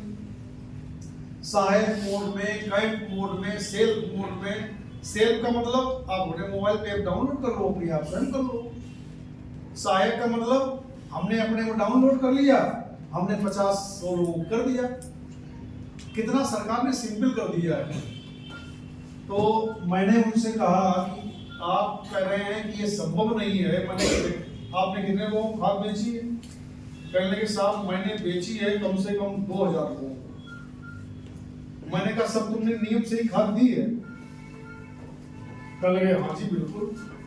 मैंने कहा 1 सप्ताह के अंदर तुम्हारी अगर एफआईडी सारों की नहीं होगी, ठीक है ना, तो 1 सप्ताह बाद मैं जरूर आऊंगा तुम्हारे यहाँ।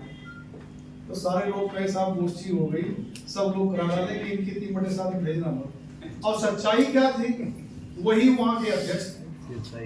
कौन? सारों के मतलब जो है मुखिया वही थे। हमने अच्छा बाद में पता लगा तो मैंने भाई हमें नहीं पता था कि आप मुखिया हैं। अगर मुखिया थे तो मुखिया को ऐसी बात नहीं करनी चाहिए। क्यों? सारे साथी करें सब बिल्कुल चकाचक हो जाए, कोई प्रॉब्लम नहीं है, तो हमारे लिए भी अच्छा है। हमने यार तुमने मुखिया का नाम सुन रखा है उनका, ये वैसे नाम में बात करते हैं क्यों?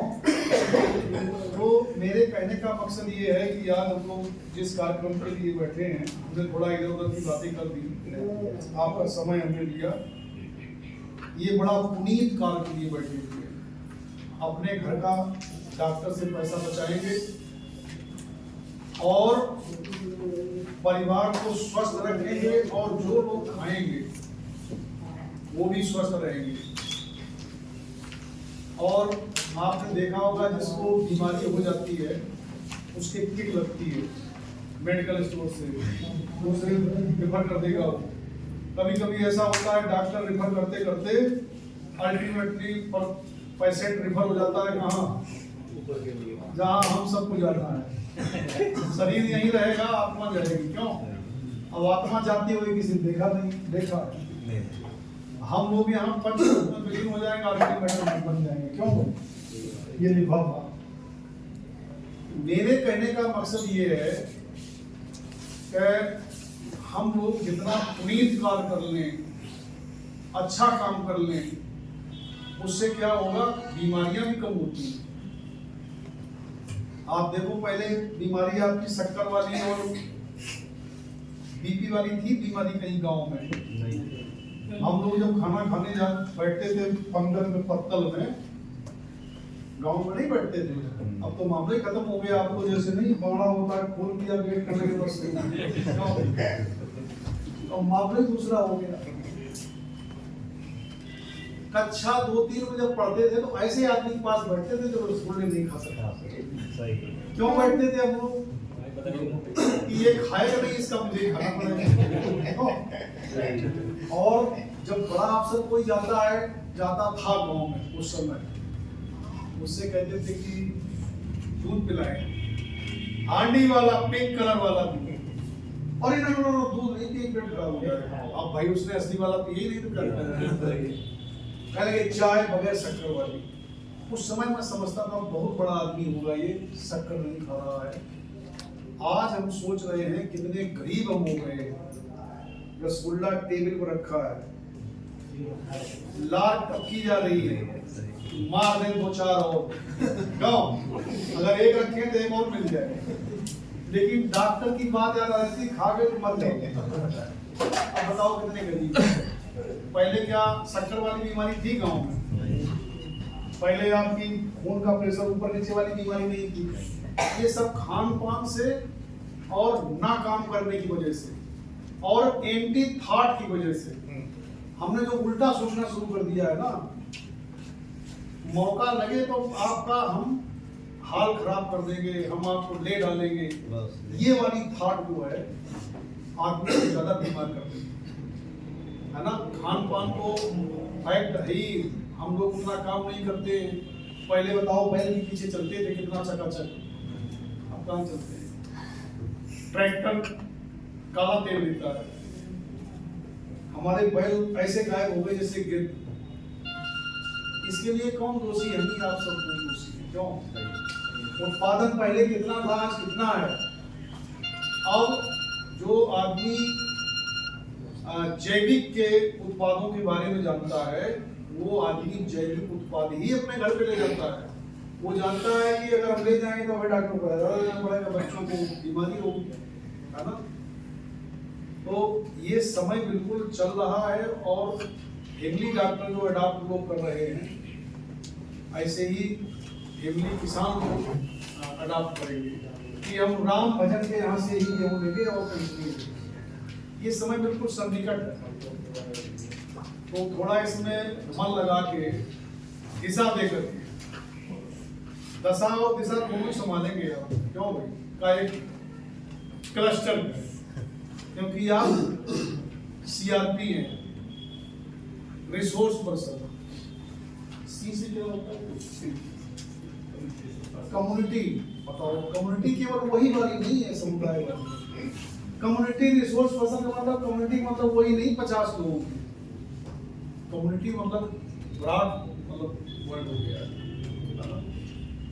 तो सबसे पहले तो एंटी थॉट नहीं आदमी में होने चाहिए। गाय माता का देखिए शब्द पहले लगा है गौ आधारित। जब गाय की सेवा होगी तो साथ साथ इतना मंदिर भी जाने की जरूरत नहीं है, क्यों? और जब आप उससे अपने घर पे उत्पाद का यूज करेंगे, स्वास्थ्य भी अच्छा रहेगा। बहुत बहुत धन्यवाद आपका। और एक बुद्धिजीवी का स्वस्थ चिंतन होना चाहिए आज की तारीख में। कौन सा? How to minimise use of fertiliser and chemical pesticide. कैसे जहर और केमिकल खाद का कम करें। केमिकल फर्टिलाइजर और पेस्टिसाइड का जहर जो जा रहा है खेत में, कैसे कम करें। केमिकल पेस्टिसाइड की जगह बायो पेस्टिसाइड, और खाद की जगह कंपोस्ट खाद, सनई नेचर। क्यों? अब क्या कहते हैं, कुछ लोग मेरे से कह रहे थे मार्ट नहीं, उलझ गया एक आदमी, कहने लगे आप बता रहे हैं खाद कम करो, और पहले आपने खाद बताया, वैज्ञानिकों ने भी बताया। मैंने कहा बिल्कुल सही बात, लेकिन मैं तुम्हें ये नहीं कहा था कि तुम कंपोस्ट खाद हो, हरी खाद हो, सनई ढेंचा भूल जाओ, हरी खाद दो। कहने लगे ये तो नहीं, खाद को हमने तुमने वो भुला दिया और एक तरफ चल दिए तो मामला घबरा जाएगा ना। बहुत बहुत धन्यवाद आप सभी का। बहुत बहुत धन्यवाद। अभी हमारे बीच में जेडीए साहब हम सबका मार्गदर्शन कर रहे हैं। लहरों को साहिल की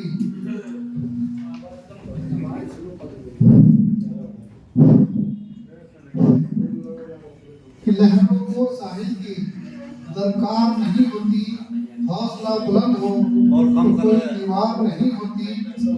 जलते हुए चिराग में आंधियों से ये कहा, उजाला देने वालों की कभी हार नहीं होती, उजाला देने वालों की कभी हार नहीं होती। आप लोगों के निरंतर प्रयास से एक दिन प्राकृतिक खेती का उजाला इस जनपद आगरा में निश्चित रूप से फैलेगा, ऐसा हमारा विश्वास है, ऐसा हमारा भरोसा है। आप लोग को जो जिम्मेदारी दी जा रही है, उस जिम्मेदारी का आप पूरी ईमानदारी से कार्य करेंगे। अभी हमारे बीच में जेडीए साहब ने हम सब का मार्गदर्शन किया, और मैं समझता हूँ कि उनकी एक एक बात प्राकृतिक खेती को लेकर हम सभी लोगों की समझ में खूब अच्छी तरह से आई है, और उसका हम उनके दिए हुए निर्देशों का हम पालन भी पूरी ईमानदारी से करेंगे। हमारे बीच में हमारे केवीके के वैज्ञानिक, एक योग वैज्ञानिक परम श्रद्धेय शिवम प्रताप सिंह जी उपस्थित हैं। उनसे बहुत ही विनम्र निवेदन करता हूँ कि वो आज हमारे इस कार्यक्रम में, इस प्रशिक्षण में अपना व्याख्यान दें। एक बार जोरदार ताली बजाकर उनका स्वागत करना।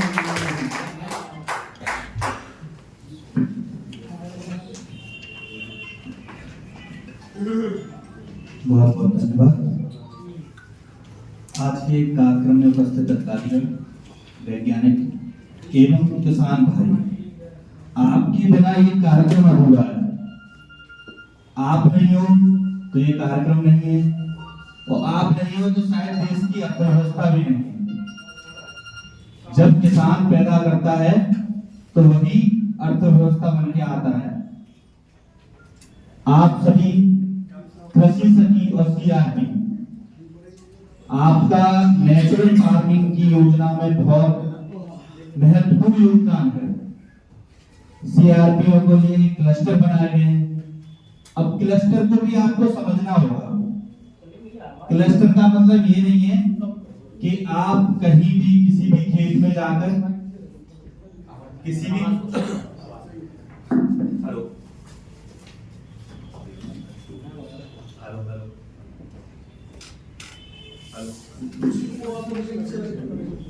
आप किसी भी खेत में जाकर या कहीं भी आप अपने क्लस्टर को लगा दें, ये तरीका क्लस्टर का नहीं है।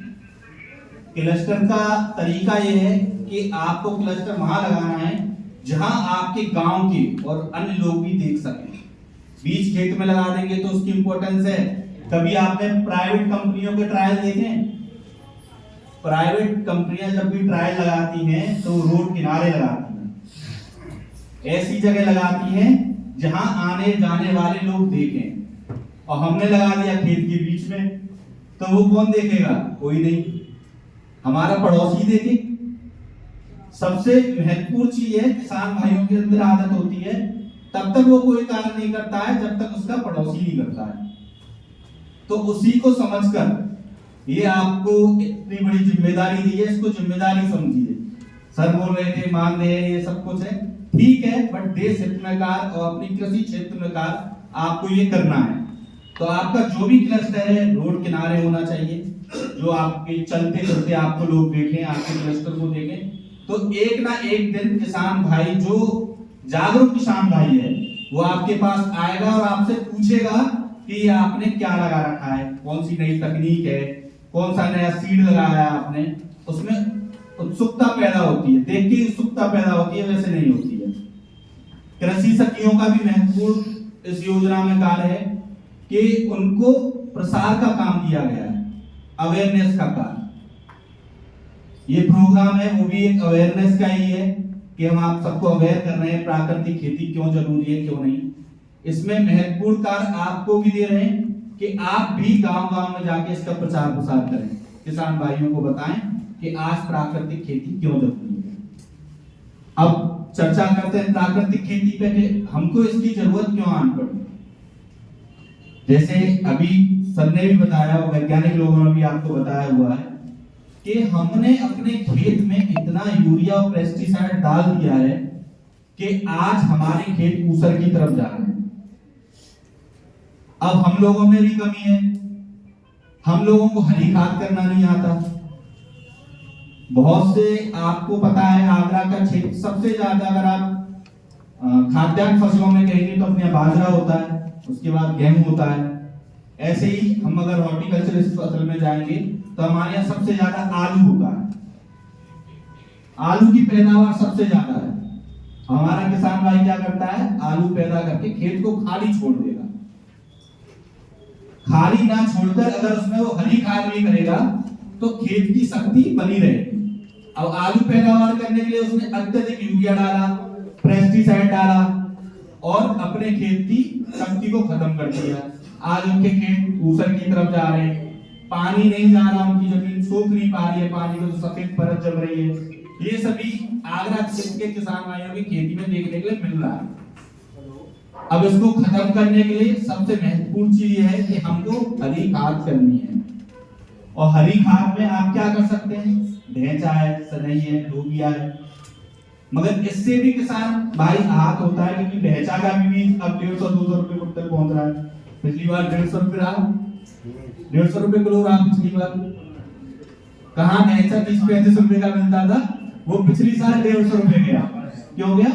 क्योंकि धीरे धीरे करके किसान जागरूक हो रहे हैं। और जब जागरूकता बढ़ेगी और जिस चीज की मार्केट में डिमांड आएगी तो वो चीज स्वतः ही महंगी होगी। तो ऐसे ही ढेंचा भी महंगा हुआ। अब किसान भाई का कहना यह है कि मैं ढेंचा कर तो लूंगा मगर उससे हमें प्राप्त कुछ नहीं होता। तो उसके लिए भी ऑप्शन है, उसका ऑप्शन ये है दलहनी फसलें करिए। दलहनी फसलों में अब आलू का टाइम खत्म, आपकी सरसों भी कटेगी, सब्जी कटेगी, गेहूं कटेगा, तो अपनी कौन सा क्रॉप आएगी? जायद की क्रॉप है। जायद की क्रॉप में आप मूंग की फसल करिए।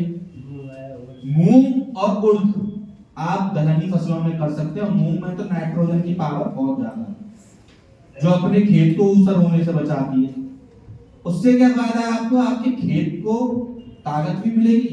जब आप फलियां और अपनी दाल तोड़ लेंगे उसको आप खेत में जुतवा दीजिए तो वो एक तरह से आपकी खाद का काम करेगा। जायद की दाल का टेस्ट अलग है, खरीद की जायद का टेस्ट अलग है। मूंग का जायद की मूंग खाइए दाल, मजा आएगा। वो वाली कम टेस्ट खरीद में आई। बरसात वाली तो ये भी काम आप कर सकते हैं। कर नहीं सकते, करना चाहिए।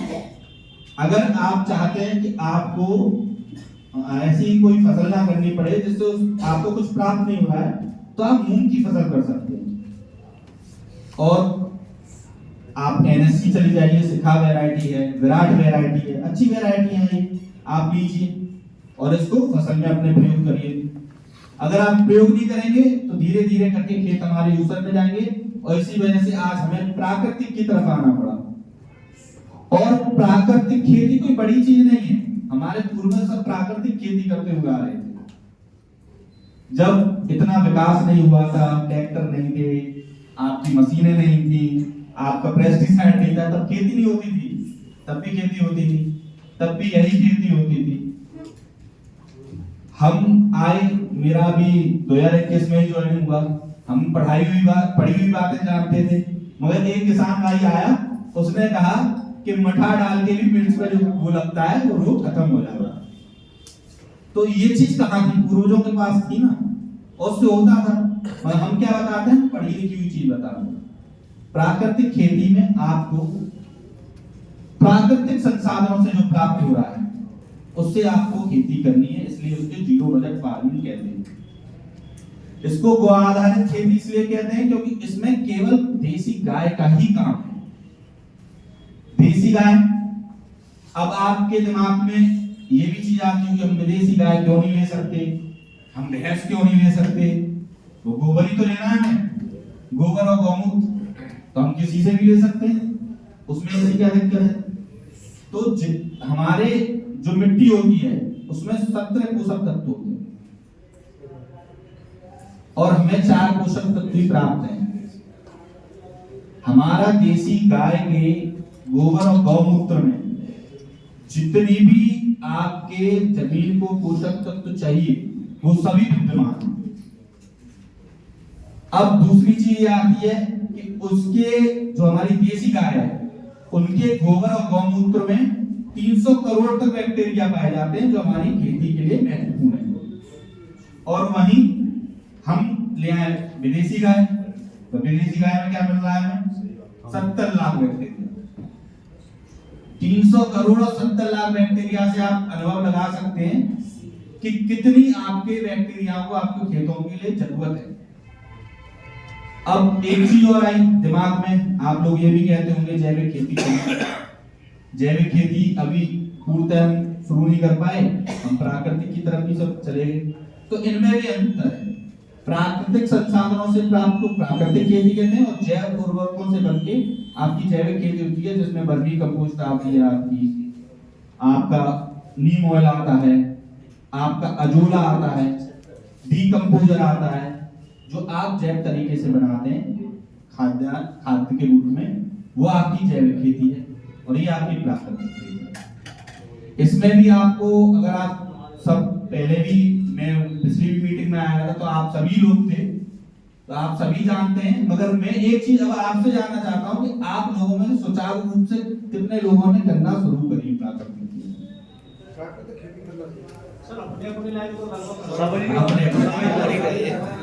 तो सबसे बढ़िया चीज आपने यही स्टार्ट की कि अपने लायक तो आपने शुरुआत कर दी।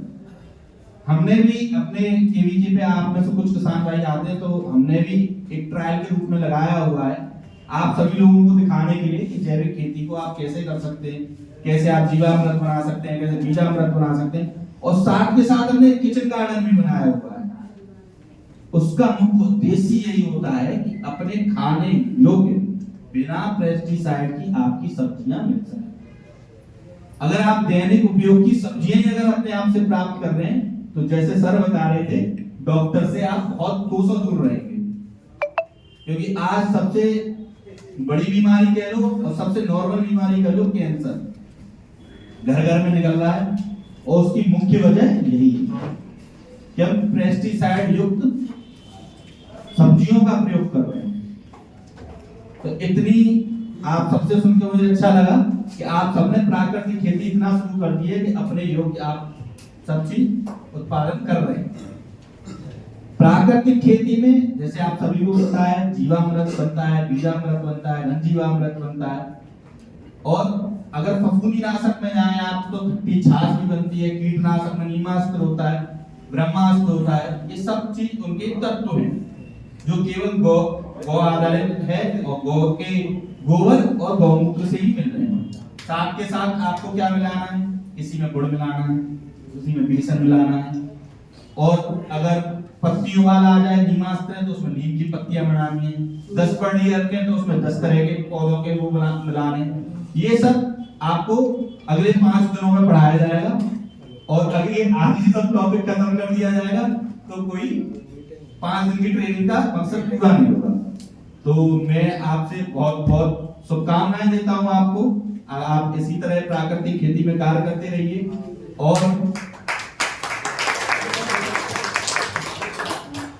कार्बन क्रेडिट क्या होता है? कार्बन क्रेडिट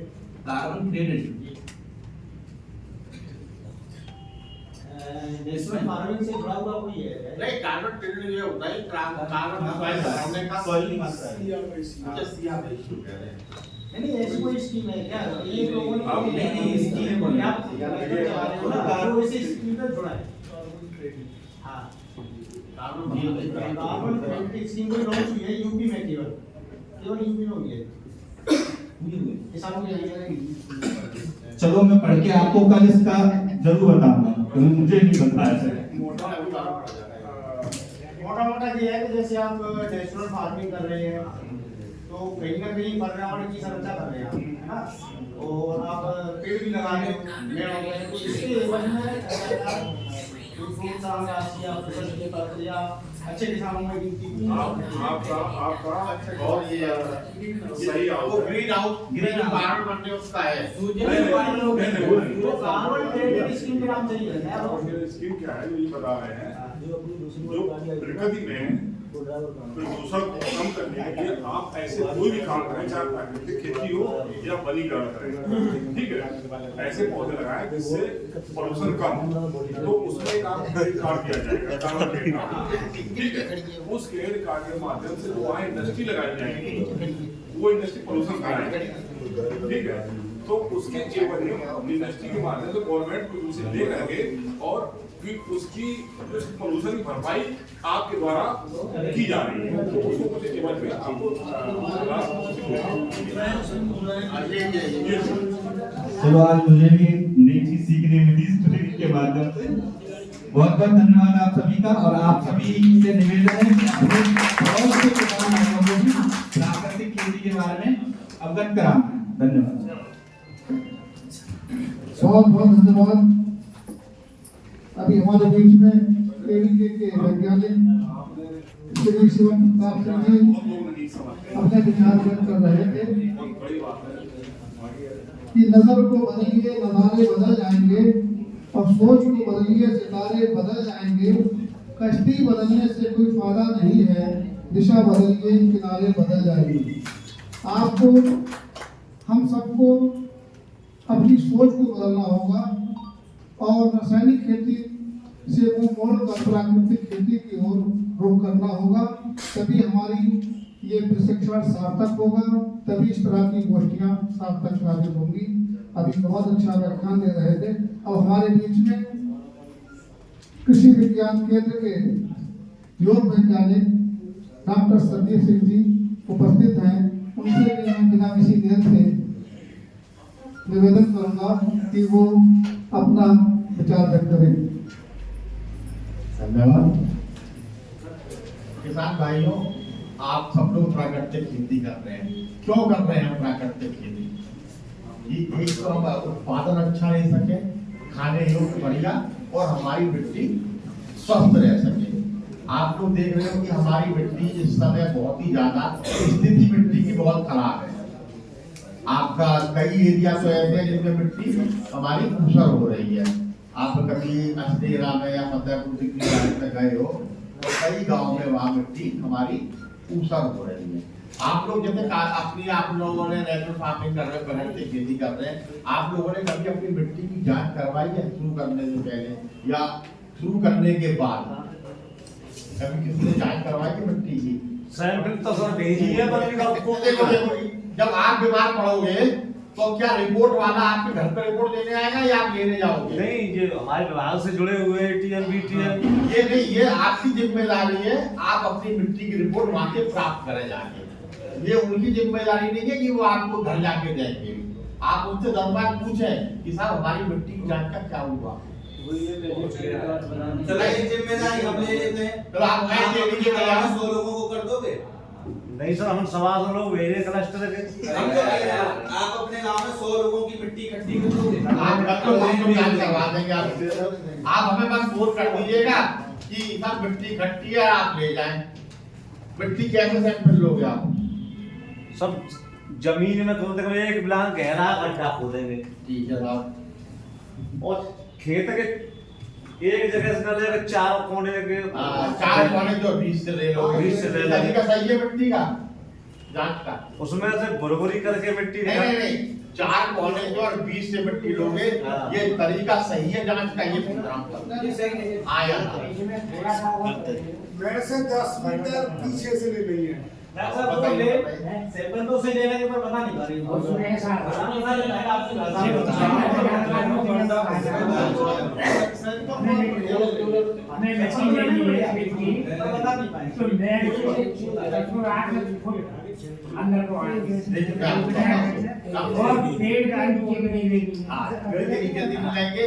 जहाँ खाद पड़ी है वहां से नहीं लेंगे। एक चीज और है, कम से कम खेत में से 10 से 12 जगह से आपको मिट्टी लेनी होती है, यदि आपको अपनी जांच अच्छी चाहिए और सही चाहिए। देखो आप हमारा कितना बड़ा खेत होता है और वही 250 ग्राम आधा किलो मिट्टी पूरी खेत के बारे में हमें बताती है। तो इसलिए ये वाला किसी भी, आपकी बात नहीं है, किसी भी किसान से पूछो तो वो यही कहता है कि 4 कोनों से और 20 से मिट्टी ली जाती है सैंपल की। इस तरह मिट्टी नहीं ली जाती। कम से कम आप 10-12 जगह पे निशान लगाएं और वी आकार का गड्ढा बनाएं। एक मामला इधर मारे, एक इधर मारे। जब आपका वी आकार का गड्ढा बन जाएगा तो ऊपर से नीचे एक बर्फी का पीस खुरपी की सहायता से कम से कम 6 इंच तक का निकाल के एक साफ तसले में, या कोई कट्टा वट्टा मत लेना खाद का, एक साफ तसले में मिट्टी वो आप 8-10 जगह से लेके मिला रख लेंगे और उसे खूब मिला के आपस में कंकड़ पत्थर फेंक के उसके 4 हिस्से करेंगे, 2 हिस्से फेंक देंगे, फिर 2 हिस्से फिर मिलाएंगे, फिर उसके 4 हिस्से कर देंगे। ये काम हमें जब तक करना है जब हमारी मिट्टी आधा किलो ना है। और शाम को मिट्टी लेने के बाद किसी छाए में शाम को आप उस मिट्टी को घर में सुखा दें अखबार पे बिछा के, और अगले दिन सुबह अपनी साफ वाले दिन में भर के मिट्टी और ऊपर अपना नाम, गांव का नाम, मोबाइल संख्या, खेत की पहचान करके आप किसी भी लैब में, देखिए लैब आपकी चंबल फर्टिलाइजर है, KVK में है और एक कृषि विभाग की लैब है, आप कहीं भी सैंपल दे दें, वहाँ आप अपनी जांच की जो भी रिपोर्ट है वो आप वहाँ से ले। देखिए इस समय जो हम लोग कांगी एरिया की हम लोगों ने जांच करी है मिट्टी की, तो उसका pH लगभग 8 के करीब आ रहा है और EC भी हमारी इस समय बढ़ रही है, क्योंकि हमारा पानी आप देख रहे हैं खारा है, तो मिट्टी की स्थिति बहुत ही ज्यादा हमारे यहाँ खराब है। हमारी मिट्टी में कितने तत्व होते हैं? 17, ठीक है, और प्रकृति से हमें 3 मिल जाते हैं, और यूरिया के नाम पर नाइट्रोजन और DAP के नाम पर फॉस्फोरस हम दे देते हैं। फिर हमारी आपकी सल्फर बचती है, पोटाश बचती है और बहुत से सूक्ष्म तत्व हैं, जैसे आपका जिंक है, आपका आयरन है, कॉपर है, मैग्नीज है, कोबाल्ट है, ये कई सारे सूक्ष्म तत्व हमारे देश में बचते हैं और जिसकी हम लोग अपनी खादों से पूर्ति नहीं कर रहे हैं। बस प्राकृतिक खेती में सबसे बड़ा फायदा ये है कि हम जो भी गाय का गोबर और जो गोमूत्र का प्रयोग करते हैं उससे हमारे खेत में पूरे के पूरे 17 तत्व मिल जाते हैं, जिससे हमारी खेती में सुधार होता है। और सबसे बड़ा बात प्राकृतिक खेती में आप गोबर और गोमूत्र जो इकट्ठा करते हैं उससे हमारी जो खेती है, चलिए जो आप देसी गाय जो होती है 1 एकड़ में एक गाय से हम लोग कितनी खेती कर सकते हैं? आप एक देसी गाय से कितनी खेती कर सकते हो? लगभग मतलब लगभग 30 एकड़ की हम खेती करते हैं देसी गाय के गोबर से और 30 एकड़ की एक गाय से हमारी खेती हो जाती है।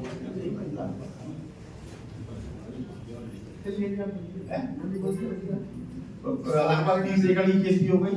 प्राकृतिक खेती में हम लोग सबसे पहले क्या स्टार्टिंग में प्राकृतिक खेती कैसे करनी चाहिए? देखिए, सबसे पहले तो आप जो कर रहे हैं ठीक है, एक बार अपनी आप लोग मिट्टी की जांच करवा लें और जो भी अब आप आती है जो आएगी गर्मियों में आप लोग ढैंचा की और सनई इसकी बुवाई जरूर कर दें और जब हमारी ये लगभग 3 फुट का हो जाए इसकी खेत में जुताई करवा दें। और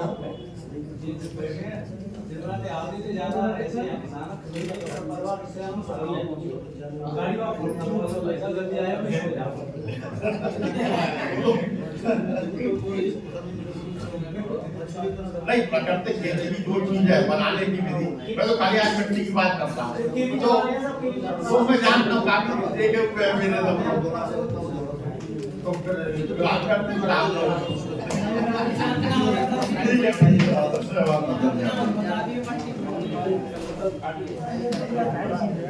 आपको ये डाल दीजिए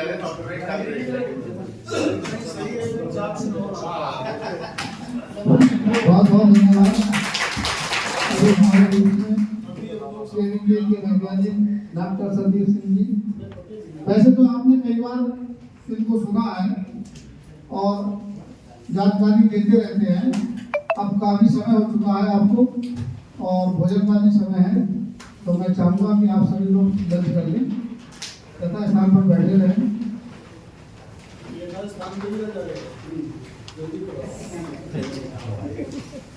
ऐसा है कि आपने बहुत अच्छी बात उठाई। आज हम लोग यहाँ पे बैठे हुए हैं, शिक्षा नहीं है, ये क्या है? प्रशिक्षण। प्रशिक्षण में मतलब शिक्षा में तो हम लोग पढ़ने जाते थे ना, वो वाला शिक्षण मास्टर साहब जो बता रहे हैं वही एग्जाम भी आ रहे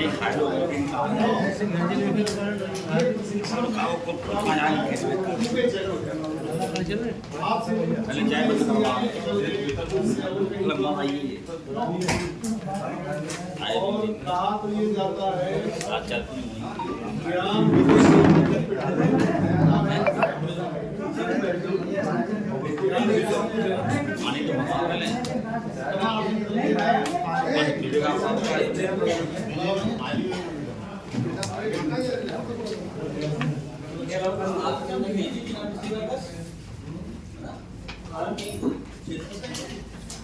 आपके कितने सैंपल गए थे, रिजल्ट क्यों नहीं आया?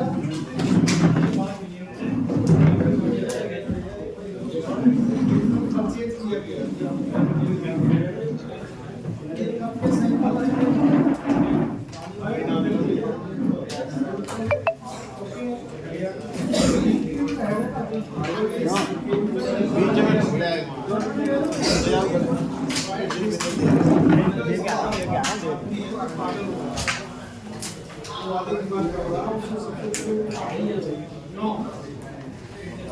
और भी इसने करे होंगे टेस्ट। सबसे पहले तो हमारा योजनाओं वाला ऐसा पेमेंट कितना होगा?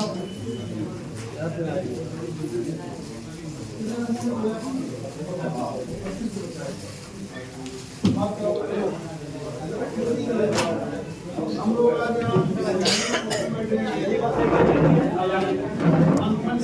चिंतन से और जो नमूने जाना हुआ है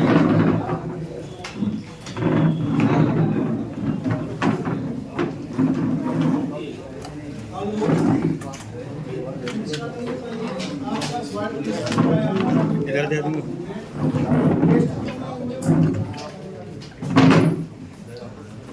नेचुरल फार्मिंग के आगरा से कितने गए? 3250। बढ़िया, चाय बता लो।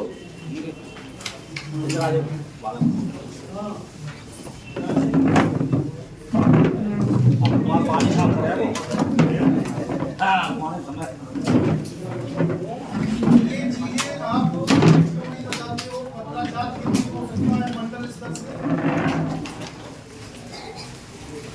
तुमने ऊपर भेज दिया है, आप यहाँ मंडल में बैठे हो, जेडीए को नहीं पता है, ये कितनी खराब बात है भाई। यहाँ हम लोग नेचुरल फार्मिंग के इसमें सिस्टम शिविर में बैठे हैं, पता चला हमारे भाई कह रहे हैं रिजल्ट वही नहीं चला, रिजल्ट परीक्षा आप मेरी बात नहीं समझ रहे, आप केस नहीं मिले, केवल आप ही जान रहे हो ना। मुझे बताना चाहिए था, मुझे भी नाटक होना चाहिए था इसमें। आप तमाम चीजें अपनी जिगर की छुपा के रखते हो, आप बताना चाहिए, यहाँ से रिपोर्ट भेजा जाता। ये नेशनल स्कीम है तो बात नहीं, और इसमें टेस्टिंग नहीं हुई है ना।